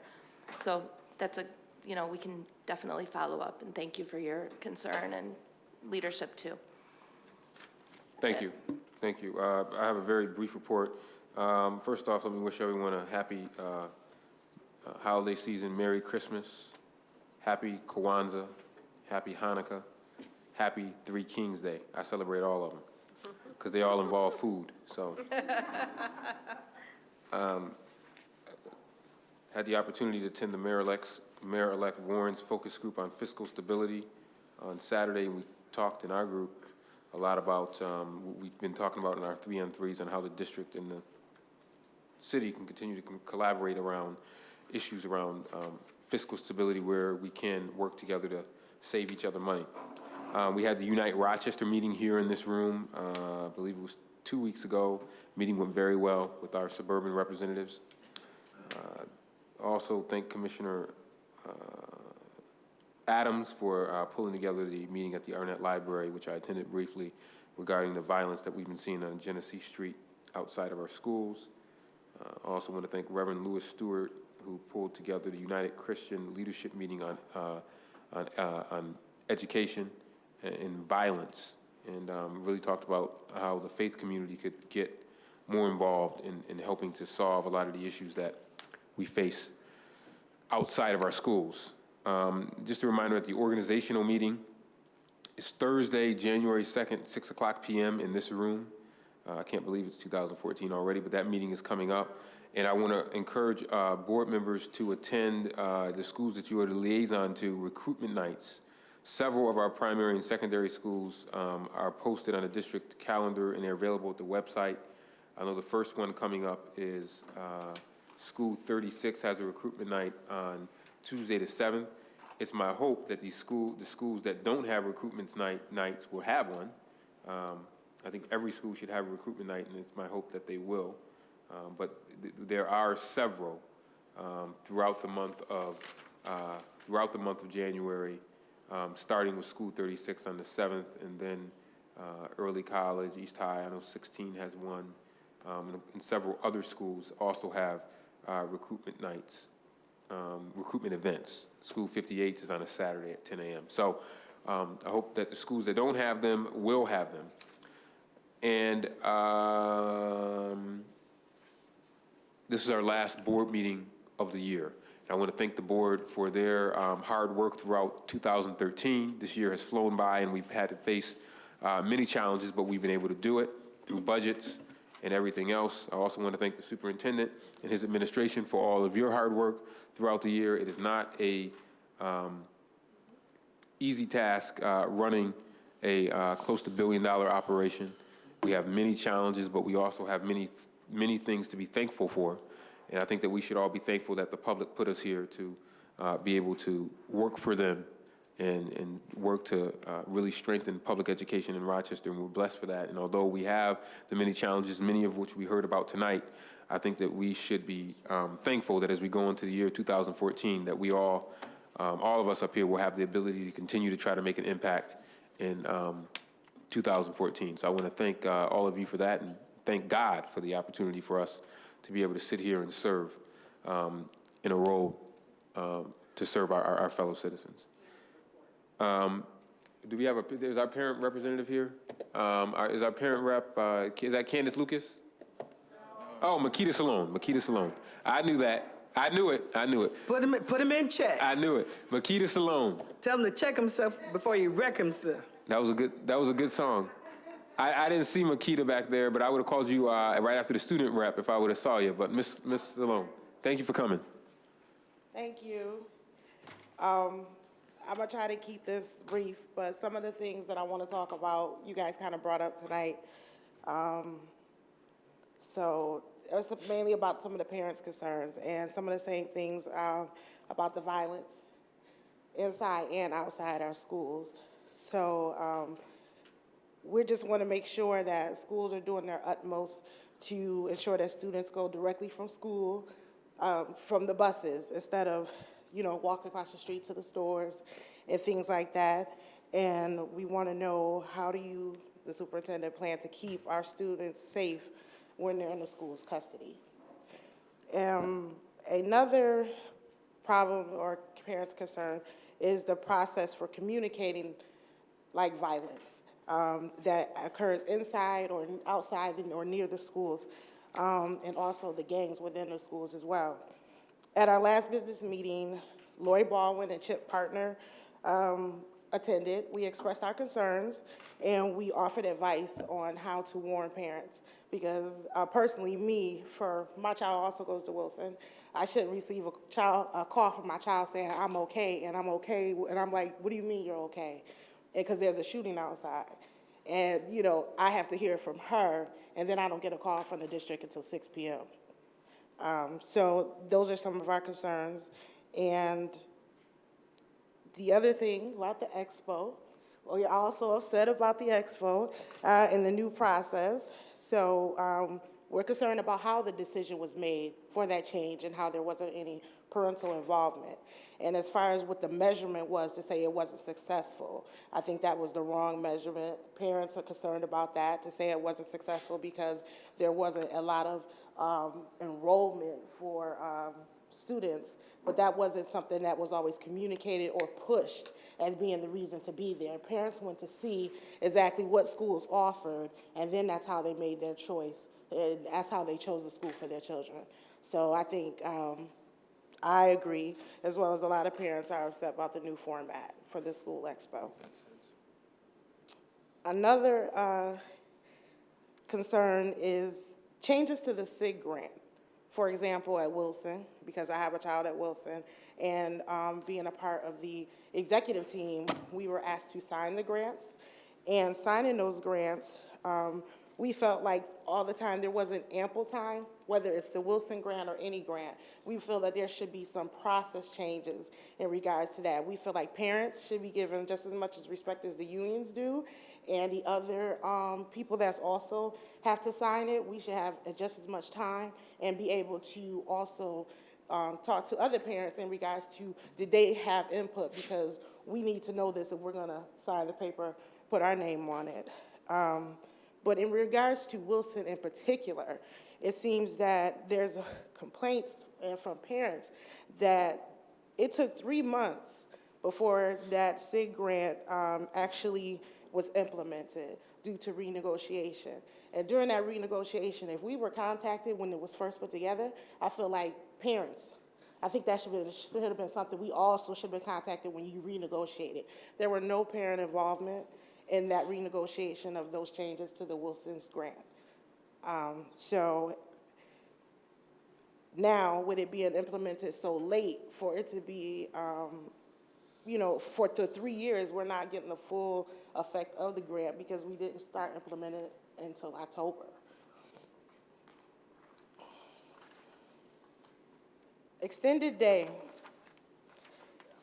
Parents are requesting a report on the extended day programs, the attendance rate, the type of classes and activities that are offered by extended day. We want a list of schools, what the time frames are, and we would like to know what the assigned agencies are to each school.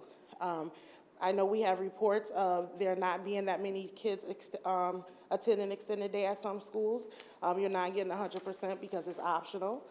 Some students, it's only 12 to 13% that's actually attending the extended day programs. So how effective really is extended day? And that is something we would like to be followed up on and would like to have it reported on.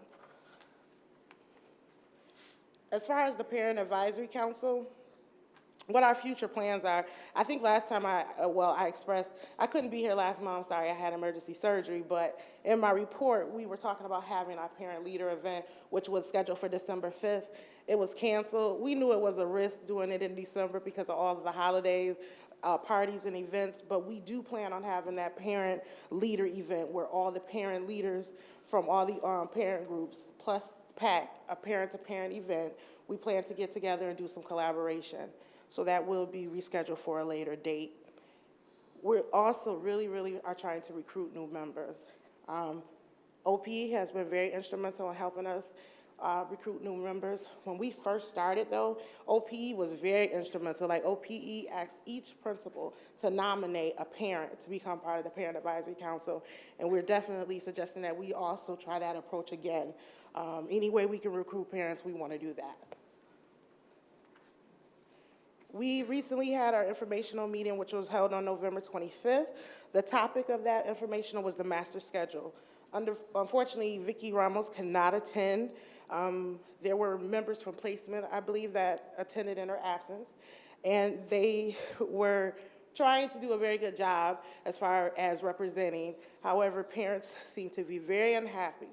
And one of the things they're unhappy with was the schedule for the new master schedule rollout for the 2014-2015 year. And there were so many questions that parents had regarding what the dates are, what the process is, and they were just very concerned about the new master schedule.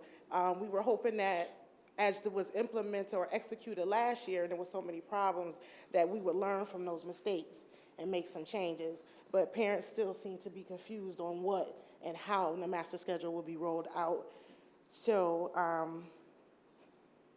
because they expressed about this year some of the concerns that about the not having teachers in the beginning of the year, students having multiple teachers, no consistency, also the large number of students with incorrect schedules. We really want to prevent that next year. And this one-size-fits-all approach has removed some of the classes that were important to some of these specialized programs and are detrimental to some of these, for children to be successful. And although our presenters tried their best to answer all the questions of the parents, it was clear that another meeting is definitely needed. The Parent Advisory Council do plan to have another informational meeting. We would like Vicki Ramos and or Anita Murphy to attend to clarify the questions and answer, to clarify the schedule and answer all questions that the parents have.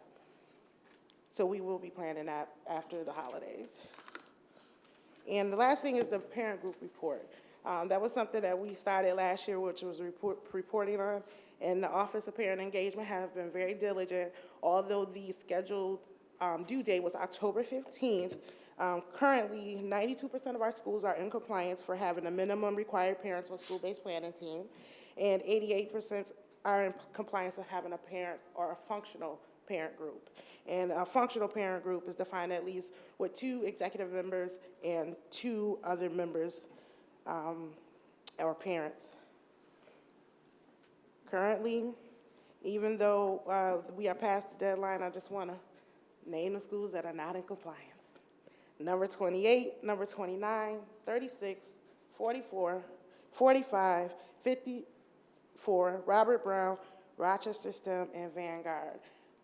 And I want to say thank you for letting me do my report. I'm sorry. Thank you. I appreciate it. No, thank you. And just one quick question for you. Sure. Now, last year, we had almost all the schools that were in compliance except for like one. So what happened? The committees just fell apart? It's funny you should ask that. I had the same conversation earlier. By the end of the year, we had 100%. So all schools don't start all over and all parents don't move. Right. So you would expect that when we started out, we wouldn't have been as bad as we were. However, a lot of schools were holding their elections in the fall. as opposed to the suggestion of holding elections in the springtime. So you could start the ground running or start doing things over the summer. So we'll have to strongly suggest that and request that for parents to do for these parent groups and school-based planning teams elections. Yeah, that's a good idea. Okay? Thank you. All right, Is thank is you. the report in writing for us to? Yes, I did send that to Shanae, so she does have that. Thank you, Ms. Salone. Thank you. Thank you. We'll now move to the consideration of board resolutions. Resolutions 338 and 349 will be discussed in executive session under Human Capital Initiatives. And resolution number 391, that resolution will take up separately from the pack. But right now, I wonder why. That's Commissioner Elliott's resolution. And before I get started, are there any other resolutions that people want to separate? Yep. I'd like to separate 387, 387, and that which one is that? the SEG Appendix Okay. So 387 and 391 we'll take up separately, because I'm sure there'll be further discussion on those. Any other ones? Okay. We'll begin with resolutions numbered 339 through 359, and these are human capital initiatives. These should be germane questions. If they relate to specific individuals, we'll have to take it up in executive session. But could I entertain a motion for resolutions number 339 through 359? It's been moved by Commissioner White. Is there a second? Seconded by Commissioner Adams. Questions or comments around 339 through 359? President Evans? Yes, Commissioner Elliott. Resolution 347, I see that we are approving a retirement for a person in April. Why are we doing that so far in advance?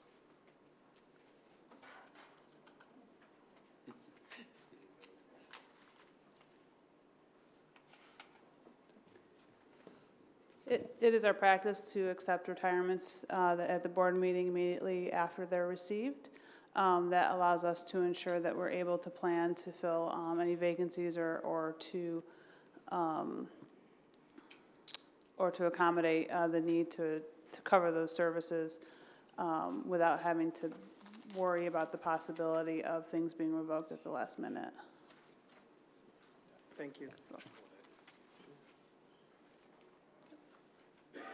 And I will just say, I hope that there's a plan. I see that one individual is retiring on January 31st, 2014, and with budget season and everything coming up, I hope that we can, Mr. Wheatcraft is retiring, that there's a plan B for someone to take up the slack of the work that he's doing, being that he's going to be gone in about a month. Anything else on 339 through 359? Hearing none, those in favor of 339 through 359, please say aye. Aye. Aye. Any opposed on 339 through 359?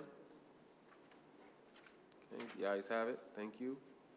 360 through 365 are additional pay resolutions. I'll entertain a motion for 360 through 365 on additional pay resolutions. Moved by Commissioner White. Is there a second? Seconded by Commissioner Adams. Any questions or comments around 360 through 365 on the additional pay resolutions? Yes, President Evans, I had submitted a question regarding the Saturday programs, multiple programs for Wilson, Resolution 365. Yes. And my first question was regarding the after-school, the additional period that was added in October that we had discussed and approved. And my understanding is the attendance, and I don't have it in front of me, I'm going from memory, but for general education students is about 33% of students are taking advantage of that additional hour immediately following the school day during the week. And I think it was in the 50s, the percentage for the IB students taking advantage of that additional hour of instructional time during the regular school week. Combined with my understanding from reports around the district that there's very, very poor attendance at Saturday school programs that already exist, I'm very concerned about using our resources. And this, ties in very, very appropriately with the conversation about budget review in terms of expending resources for very few students, or in some cases, none, is what I've heard, that some Saturday school programs, teachers come and no students come. So very concerned about this expenditure of resources. Do you have district-wide attendance numbers for Saturday programs? And then the other question is, do you have Wilson students signed up? And if so, how many for these Saturday programs? Good evening, Commissioners and Dr. Vargas. I have here a summary of attendance in our Saturday programs. Wilson is not added on this one, so I will amend it first thing tomorrow.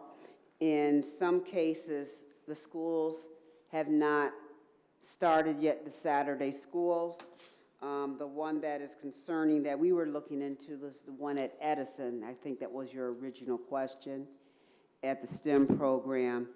And we just had conversation about it today. We believe that transportation is an issue. You suggested that maybe we look at centralizing the program, so we will be looking into that. As far as your Wilson question, I will have more information from that. That was not added here. I don't think I actually asked specifically about Edison. I was asking district-wide for all schools that currently have Saturday programs. Wilson does not yet have one. So if just East or so the Northeast, Northwest, like district-wide existing Saturday programs, what is the attendance? Would you like me to kind of go through what I have here? Would that be helpful? Sure. Sure, I can do that quickly. For instance, at Charlotte High School, we have 90% attendance because they hold that on a specific with a specific number of Saturdays, like 3, just before the marking period ends. And in this case, the student's teacher is there to provide the instruction. Currently, East does not have one, nor does Integrated Arts and Applied Tech. Monroe's program will begin in January. We have the 7th and 8th grade enrichment program at Monroe, and they have an average attendance of 20 to 25. We do not have any Saturday programs right now at the Men's Leadership Academy. The Northeast and Northwest High School does not have one, neither does Robert Brown nor the Rochester Early College International Academy. And we have the answer for STEM, as I just reported, it's a 30% attendance rate. And School of the Arts has a Regents Prep program, and their average attendance is 75%. When talking with the principals to account for the varying degrees of participation, transportation seems to be an issue, but we will continue to look into this. Thank you. So just one last quick question. Are those percentages of students who signed up to attend Saturday school? Yes, not the percentage of the school, but those who signed up. So in absolute numbers, we could be talking about really small numbers of students, which I can understand if you're talking about tutoring, that one-on-one or one-on-2 or 3 is effective. But at the same time, when we're being asked to make pretty severe other, decisions about some of our programs, it really remains a concern, and I think it would be good to look at centralization as a. I think centralization is good. Are these Saturday school programs, are these grant funds, or are they coming from the general fund? Many are grant funded, part of the SAS provisions that schools have decision-making over. I would say as far as centralization is concerned, if you take a school like Charlotte, for instance, that has a very specific number of weeks around the marking period, that's very successful. So if you could give us some time to look at everything to answer your question. And please don't let me be the one calling for an overboard centralization or standardization of approach. Thank you. Yeah. Thank you. And I'm just going to amend the motion to I need an amendment to the motion that Beverly Burrell Moore be responsible for bringing a red velvet pound cake to the next board meeting. No, he didn't. She gave Van a whole one. And I can testify. Well, hallelujah. The whole city knows. Anything else on 339 through 359? Anything else on 339 through 360 through 365, I'm sorry. 360 through 365? Hearing none, those on 360 to 365, please say aye. Aye. Opposed? I propose on all. Thank you. Ayes have it, one opposed. 366 to 369 are budget amendments. May I have a motion for the budget amendments?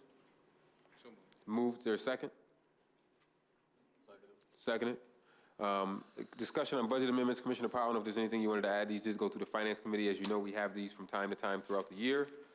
Whenever we have more funds coming in, Just, or if we lose can funds. I make a request? Yes, Commissioner. That we get these reports prior to the board meeting so that we can review them, the financial statements. Is that possible to get them but prior to the board meeting? We You usually most do. certainly should have. You should have gotten them. If already you didn't, received something's them. wrong.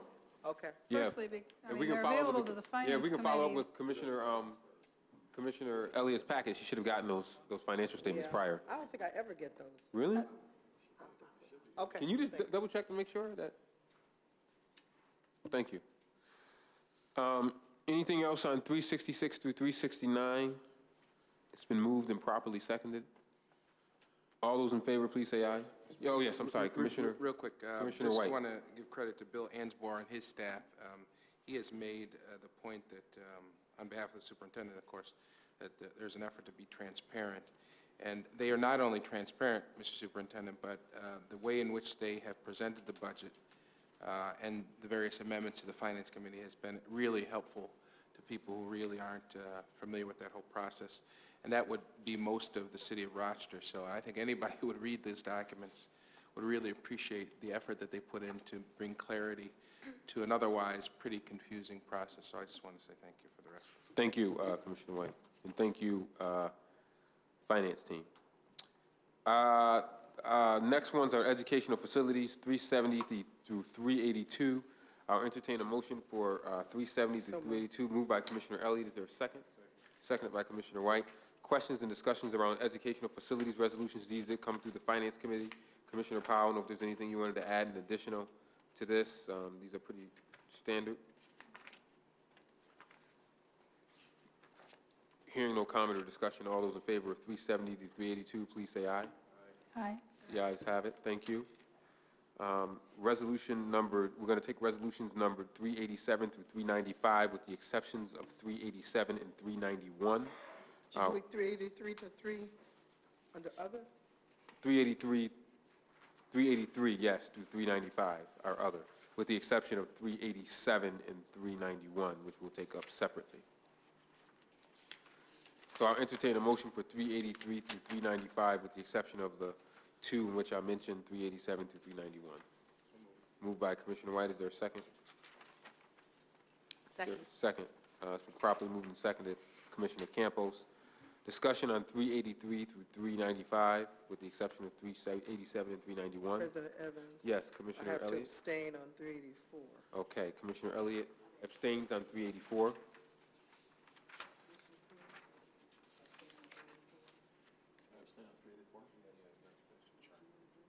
Is that a barrel? Yeah, oh, for the, that's right, yeah, I'll abstain.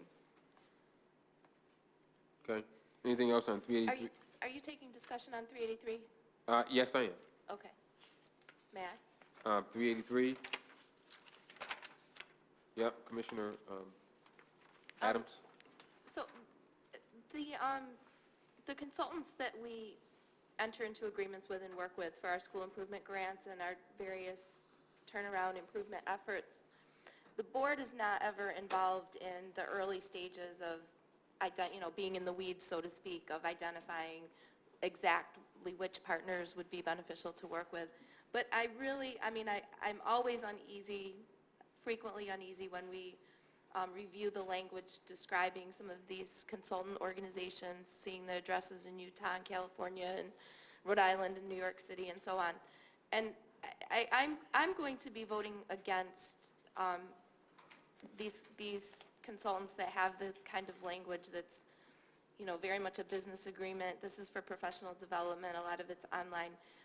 And the reason is because I feel like as we're addressing this crisis in student discipline, social support, the sense that we're throwing our students out of our schools. I mean, I think that this is really reflecting a broader climate that we have to address from multiple angles. And one of them is people who are guiding improvement or turnaround efforts should have a closer connection to our community. And there's other ancillary reasons why it's a good idea, whenever possible, to work with consultants and organizations and grassroots groups from within our own community. But even on that high level, in terms of being able to understand how to improve Rochester City School District from a really comprehensive, complicated perspective, I think that local, more grassroots isn't, not necessarily the appropriate term, but I'm going to be voting against consultants for school improvement projects in general, unless there's some really compelling reason. So I'll be voting no on this and future resolutions of this type for that reason. And I hope that you could take that into consideration going forward with the development of future school improvement plans. Think about what our resources are and what the meaning is in particular school planning processes of outside consultants versus more indigenous resources. Thank you. If I can just Commissioner Elliott. add on to what Commissioner Adams says. This is in reference to implementing the Common Core, but isn't there free material that can be used on the state website? There is free material, but this is for professional development, in fact. Okay, Did so you read this, there's no free material around professional development on the website? Actually, the state have been very helpful, but you still want to engage at the school level. And as this call for more about the instruction of the Common Core. Well, it's part of the SIG grant too, so if you don't spend the money, you send it back, correct?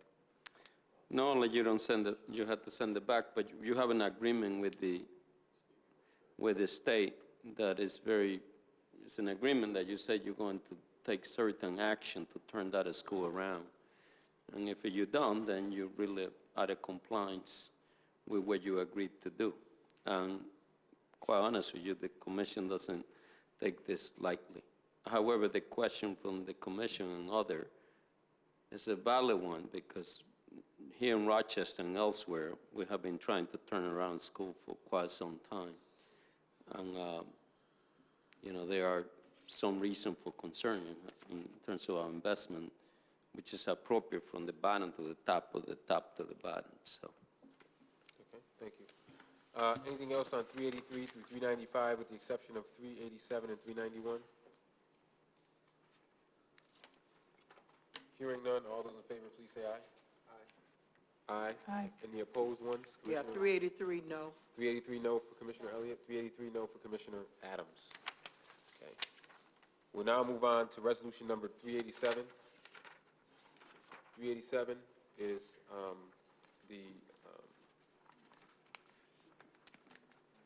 the listing of SEG titles. I will entertain a motion for 387. So moved. It's been moved by Commissioner White. Is there a second? Second. Discussion around 387. President Evans, Commissioner so Adams. this resolution proposes changes to Appendix A, which lists the SEG titles approved by the board. The original Appendix A was never reconciled and submitted to the board. This was first, I think, explicitly discussed in a business meeting in August, when we were asked to approve the Chief of Transformation position as an addition or change to the SEG. And at that time, the board, expressed that, we wanted the administration to be in compliance with this requirement that by July, soon after the budget was passed, Appendix A would be reconciled and presented, and it never was. This resolution deletes 3, adds 4, and renames 7 titles, and there's still no reconciliation to the current approved budget. How can the board allow new positions to be added when we've not approved funding? So there's a concern about the financial evaluation and implications of adding positions or changing positions. My understanding is that we have a structural deficit, so why is central administration being added? I propose this resolution be tabled until the board receives a reconciliation and information regarding how the proposed positions will be funded. So I'd like to request that this be tabled and referred to finance for evaluation. Table, you making a motion to table? Motion to table. A table needs a second. Second. And it goes straight for a vote. Is there a second? Second. All right, table, there's no discussion on the table, and it goes straight to a vote. Commissioner Powell, how do you vote? Is it a roll call vote? Roll call vote, Commissioner Powell. I vote yes to the table. Commissioner Elliott. No. Commissioner White. No. Commissioner Cruz. No. Commissioner Campos. No. I vote no. Table dies. We're back to the regular discussion on the overall Resolution 387 discussion. Yeah. The reason why, I want to explain why I vote no. I hate tabling because it's anti-democratic. No one discusses anything. It just, you go right to a vote. You got to speak, you made the motion to table, and our president correctly invoked the rules regarding tabling a particular resolution. So no one gets to say what's happening here. The reason why I voted no is because as I read the resolution, perhaps I'm not reading it correctly, it doesn't say, it does describe the fact that the superintendent is empowered to, has the power to appoint, compensate, and employ, but the resolution specifically says, and the resolved parts, not the whereas parts, it says resolved, that delete these following positions, add the following positions and titles, and rename the positions and titles. It does not say, and again, unless I've misunderstood it, it does not say that once we give him these new titles, he'll be able to compensate. It doesn't allot a certain amount of money.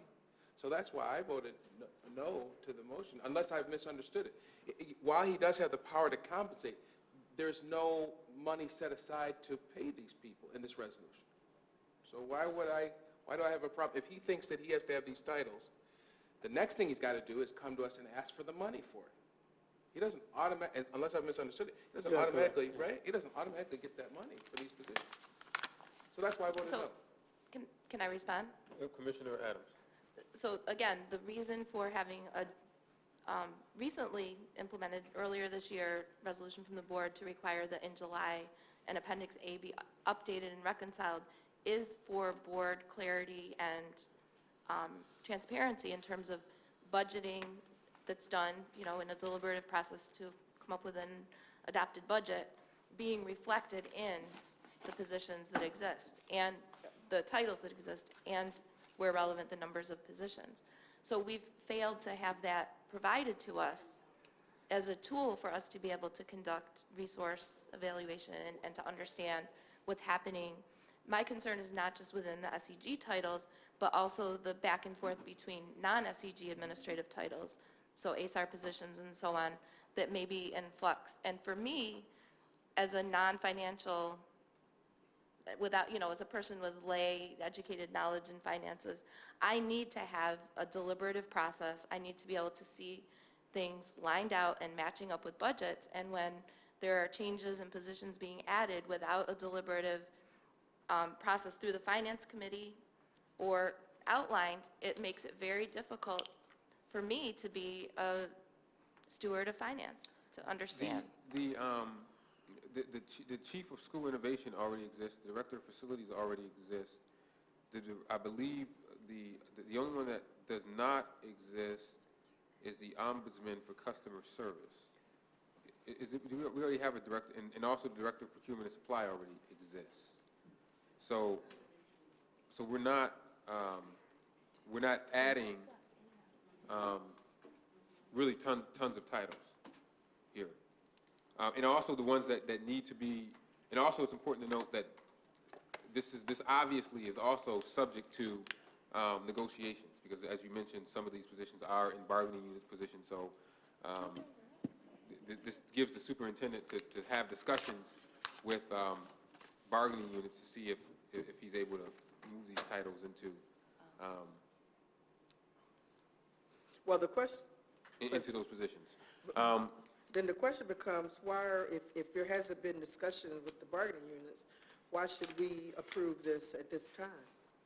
There have been briefing discussion, but where the title change doesn't give me the ability Right. to seriously negotiate. Right. Give me a lot of ability to talk, but not to really enter into negotiation.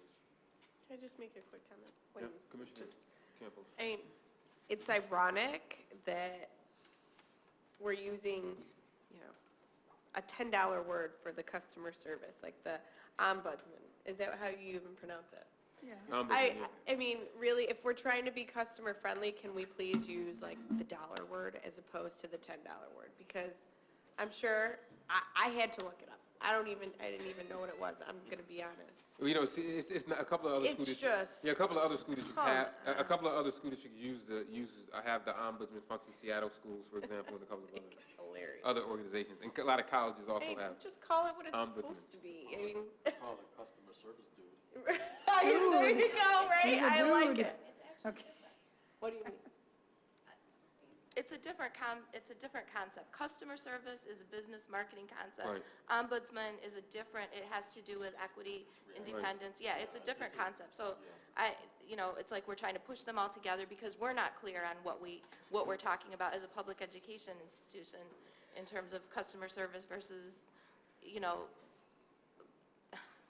but ombudsmen serve very useful functions in terms of the equity piece. It's an advocate. I would No, say I like advocate. Why don't you student call it and an parent advocate? That would sound so much better. Student and parent Customer- relations. Or customer service advocate. You know, it's just, that's just my 2 cents. I think it's just the $10 word versus the more familiar, what? My 2 cents on a $10 word. Commissioner, So young. Commissioner Powell? Yeah, thank you. I supported Commissioner Adams' motion to table primarily for 2 reasons. In order of importance, I think that she has a very significant point to make about follow-through and about delivering what was asked for. There are a lot of action items that come out of board meetings and committee meetings, and I don't think anyone's managing the checklist, except our own staff, when we ask the question, did we get an answer to that question? I think a standard operating procedures manual needs to get put together that says, and oh, by the way, when the SEG list is about to change, make sure the board has the most recent, chart of account, or,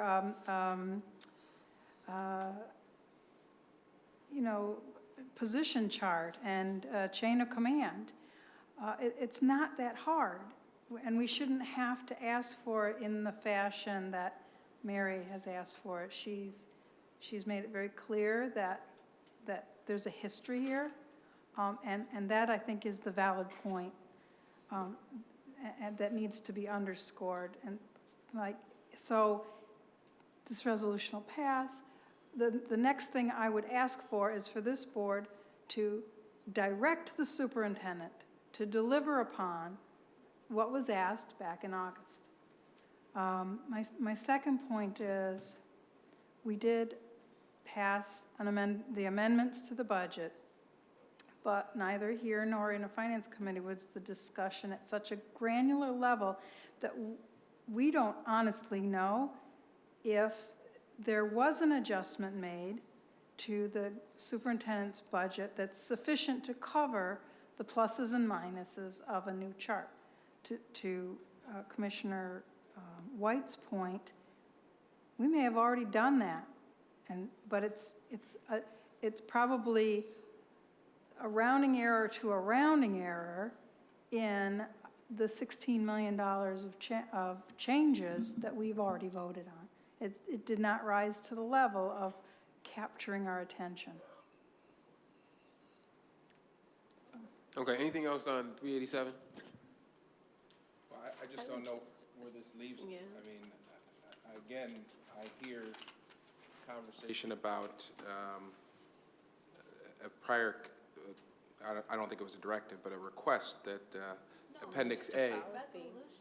It was a resolution, all right? It was a resolution that said the superintendent should reconcile Appendix A with the budget, is that right? Yes. Do you have a copy of that resolution, Madam Clerk? All right, I'm sorry, Commissioner. You can't what? I'm sorry, go ahead, Commissioner White. Well, I'm just trying to figure out where we go from here, as Dr. King says. You know, okay, we understand the frustration, the concern, and I do recall us asking for that, and it was on more than one occasion. It hasn't happened. Is there some concern that this has to be done right away, Mr. Superintendent? I prefer to, we had this conversation in leadership. In board leadership, right. And I don't want to go beyond because when you're negotiating with bargaining unit and all the things, I think that we have sufficient discussion. I understand about that you believe. Ed, do we have any of the Appendix A that we can? We actually included in the materials we sent to the board clerk an analysis. You can go to the podium. You can go to the podium. Why don't you go there? Because I believe that it happened, but, you know, no, I can't say yes or no. So we Let's hear actually what did send Mr. the Lopez board has to say. and the board clerk an analysis of the proposed changes to SEG Appendix A. The first column talks about the current list as of June 30th and of June 2013, and the second column shows the changes, color-coded, what's deleted, what's added, etc. currently. So that's there, 27 in one list and 27 in the other. Okay. The problem is that does not represent an initial reconciliation of SEG Appendix A with the budget that was approved for the current fiscal year. This shouldn't be like a highly politicized or, you know, issue about power and negotiations with unions. It's a simple bureaucratic responsibility that once the budget for the past fiscal year was implemented, you reconcile the positions with the budget and lay it out for clarity. It's not something worth like a highly charged battle But over. I'm just still confused. I'm not understanding what. Because this represented a number of changes. Right, but what I'm saying is that I'm wondering if, for example, the superintendent hasn't hired an ombudsman for customer service. And there's, for example, the director of public relations has been vacant for a very long time, and that's in there. So I'm just trying to understand because what we asked for was what I wanted, and I was the one that made the original request for this, and it came to the board meeting, and we had the resolution. What was the Appendix A? What the positions were, and that's what I'm looking for. So I wanted that. I wanted that more so than anything else. Now, if the superintendent wants to hire this ombudsman for customer service, he's going to have to show the board where the funds are coming from. And I'm sure he may have the money in his budget within the superintendent's office or the chief accountability office or the youth and family service office. He's going to have to show when we hire for those positions where the funds are going to come for that. But the main purpose in the genesis of the resolution and the question before was we wanted to get a handle on what positions he sought to have as part of the SEG group as it relates to Appendix A. And then he's made the determination that he wanted to add some positions that are currently not in that group, which are listed there, the 4 that are listed, because he thought that he wanted to have more purview over those positions to add those in. So that's where I was in terms of my thinking of what we were looking for. President Evans? Yeah, But Commissioner. I do have a question. Does a chief versus a senior director means funding differential? Or is it equivalent? So if you're talking about a chief of operations, formerly a senior director of operations, does that mean that a chief position is more than a senior director position? None of this position are unionized, so it's subject to specific agreement that I entered. So there's not a specific salary attached to it. All right, thank you. Yes, Commissioner White. Okay, So Ed, on the issue of, and I am extremely sympathetic to Commissioner Adams' concern that we asked the administration to do something that needs to be done, but your position is that was done. These charts that you described, I didn't see the memo, but. What we did was include a list of what was in Appendix A. Right. And that back in June, and then what it would be today. And the only additional will be the ombudsman position. Okay. And that is unfilled right now. Okay. So there is no budget implication. Okay, all right. So, in essence, what this resolution purports to do is to clean things up. It doesn't say we're going to spend the money. It doesn't. We're not authorizing him to spend any money to fill any of these added positions. So my understanding in looking at this, and again, tell me if I'm wrong, Commissioner Brown, Commissioner Adams, that they've done what we've asked them to do. Because I do have a problem with administrations where we tell them to do something and they don't do it. That happens all the time. I'm not talking about this administration. But it seems like they've done it. Right. Well, if you remember, and I'm sorry because we did bring this up in leadership, so some board members may not have the benefit of it, but I think, in fact, I think Commissioner Powell rotated in on that leadership meeting when we discussed 387. Yeah, Chair was there. So. Yeah, right, you did have reservations about it, Yeah, but it was discussed. To be fair to us, I think that we provided the information. Now, there might be some misunderstanding. Just a quick question. So why, Commissioner Campbell. why the switch to Chief of Operations? Is there, you want someone to, I don't understand, what would, between Senior Director to Chief? It's more congruent with the status and the pay. One thing that we do well in this organization is that we pay fairly well.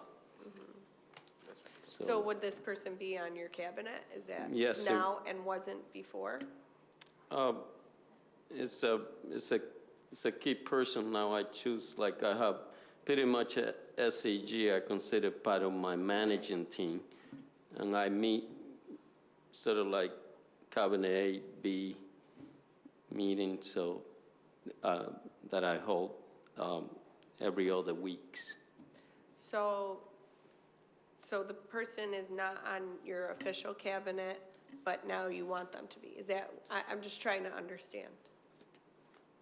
Yes? Yes, we'll be on the SEG, and everybody on the SEG I consider at any given time, I bring them into the cabinet. No, I understand that. Yeah. So, but it's still not a direct, is it? They're not on your, like, you have one cabinet, correct? I mean, I understand that they all report to you and, you consider them employees, which is great. Is this someone that is currently not on your cabinet and now will be, is what my question. I think we're talking about changing the title, right? Well, because it goes from Senior Director to Chief. Correct. And what I'm saying that align, like I have Chief for Operation or Senior Director, and it's bring more clarity. Commissioner Campus is sort of like having level A, B, is so that I do believe that it bring more status to a very highly important position. Okay. Okay, anything else on 387? I'll just say that I'll be voting no, and I think that this is, it's a sad statement on our consistency and our ability to follow through on basic functions that we put in place, basic provisions that we put in place in order to maintain clarity in our decision-making process regarding high-level positions, especially in a context where there's major concern about expansion of administrative functions. It's been a perennial criticism of this district that we're top-heavy on administration, and we are not clear on our direction and our expansion of these positions. And I also am concerned about how this relates with non-SEG positions and expansions. I think that in terms of I think that in terms of what we asked for, at least from what I asked for from the beginning, I asked for a list of what it is, and I'm sure the superintendent can talk to you offline in terms of the importance of him wanting to bring some positions into the SEG group and work more closely with him and his cabinet.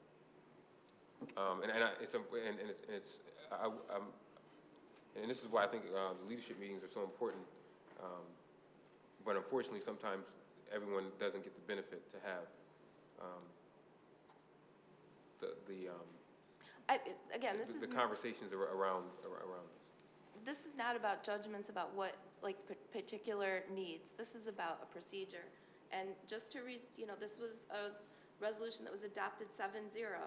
Resolved, the board directs the superintendent to reconcile Appendix A of the rules and regulations of the Board of Education relating to the superintendent's employee group with the current employee assignments and appropriations of the adopted 2012-2013 budget.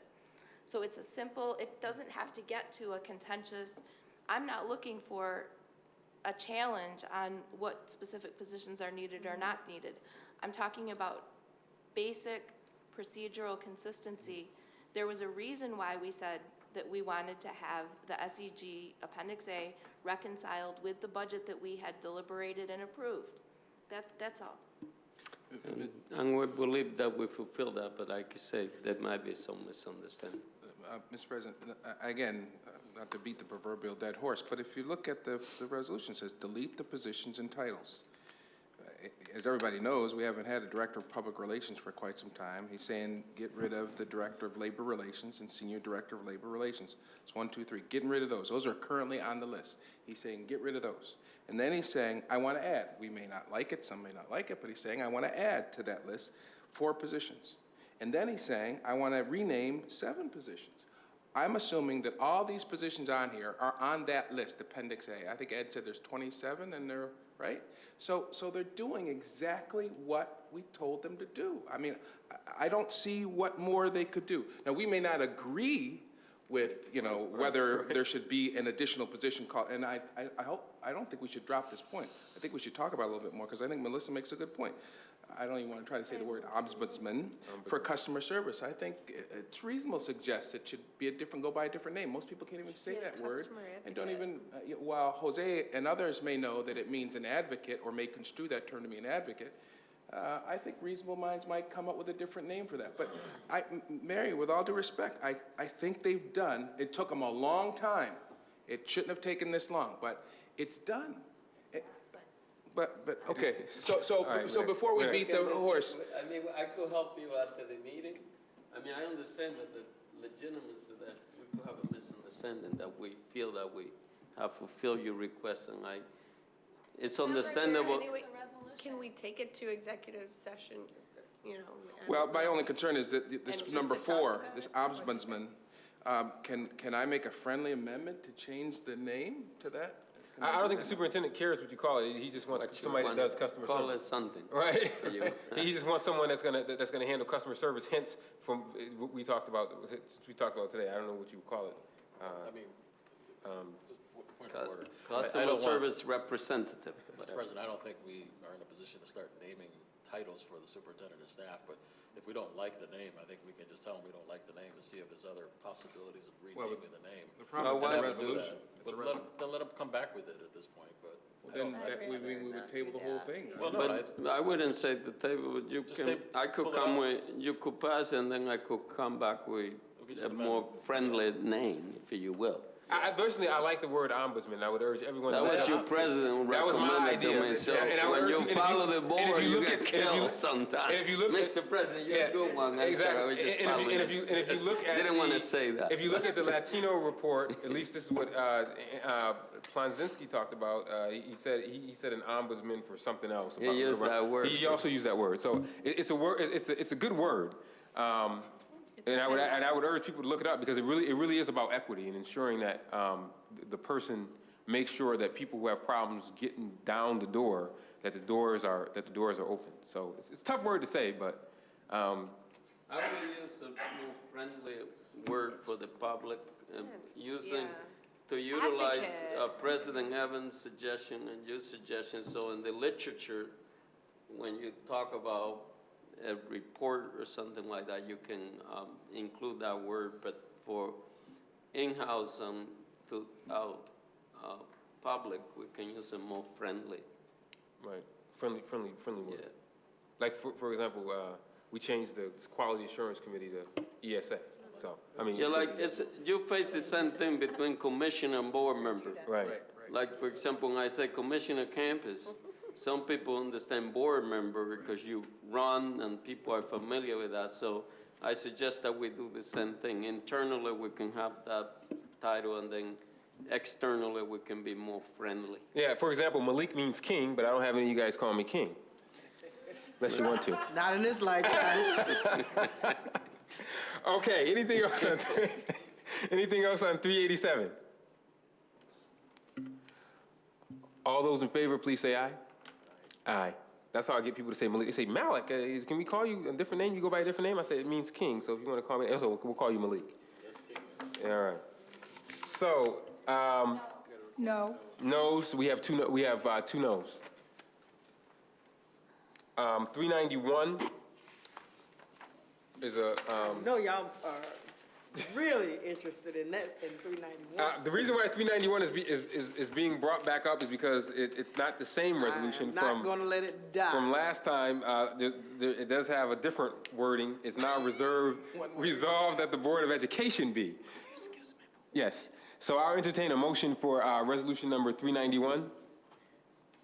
Oh, I just keep it moving. Moving. Second. Second. It's been moved and seconded. Van, second by resolution? Yes. That's it. That's where it stops. Discussion.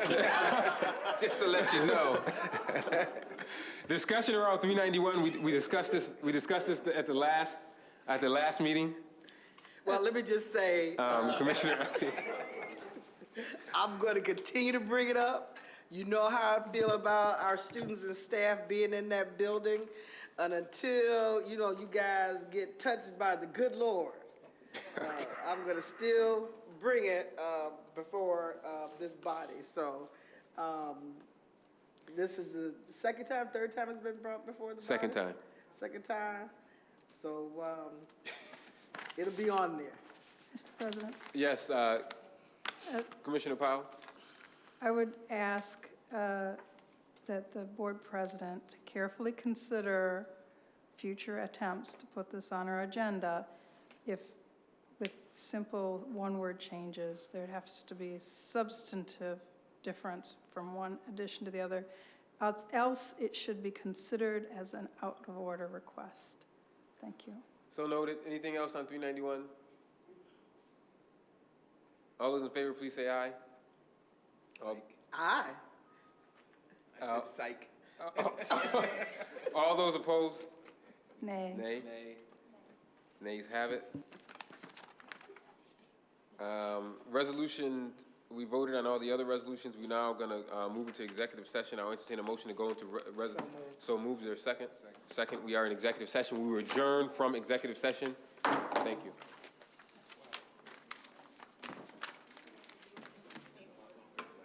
Well, because of the conversation around the problem is that we talk about it more. I feel bad because we talk about that resolution more in leadership.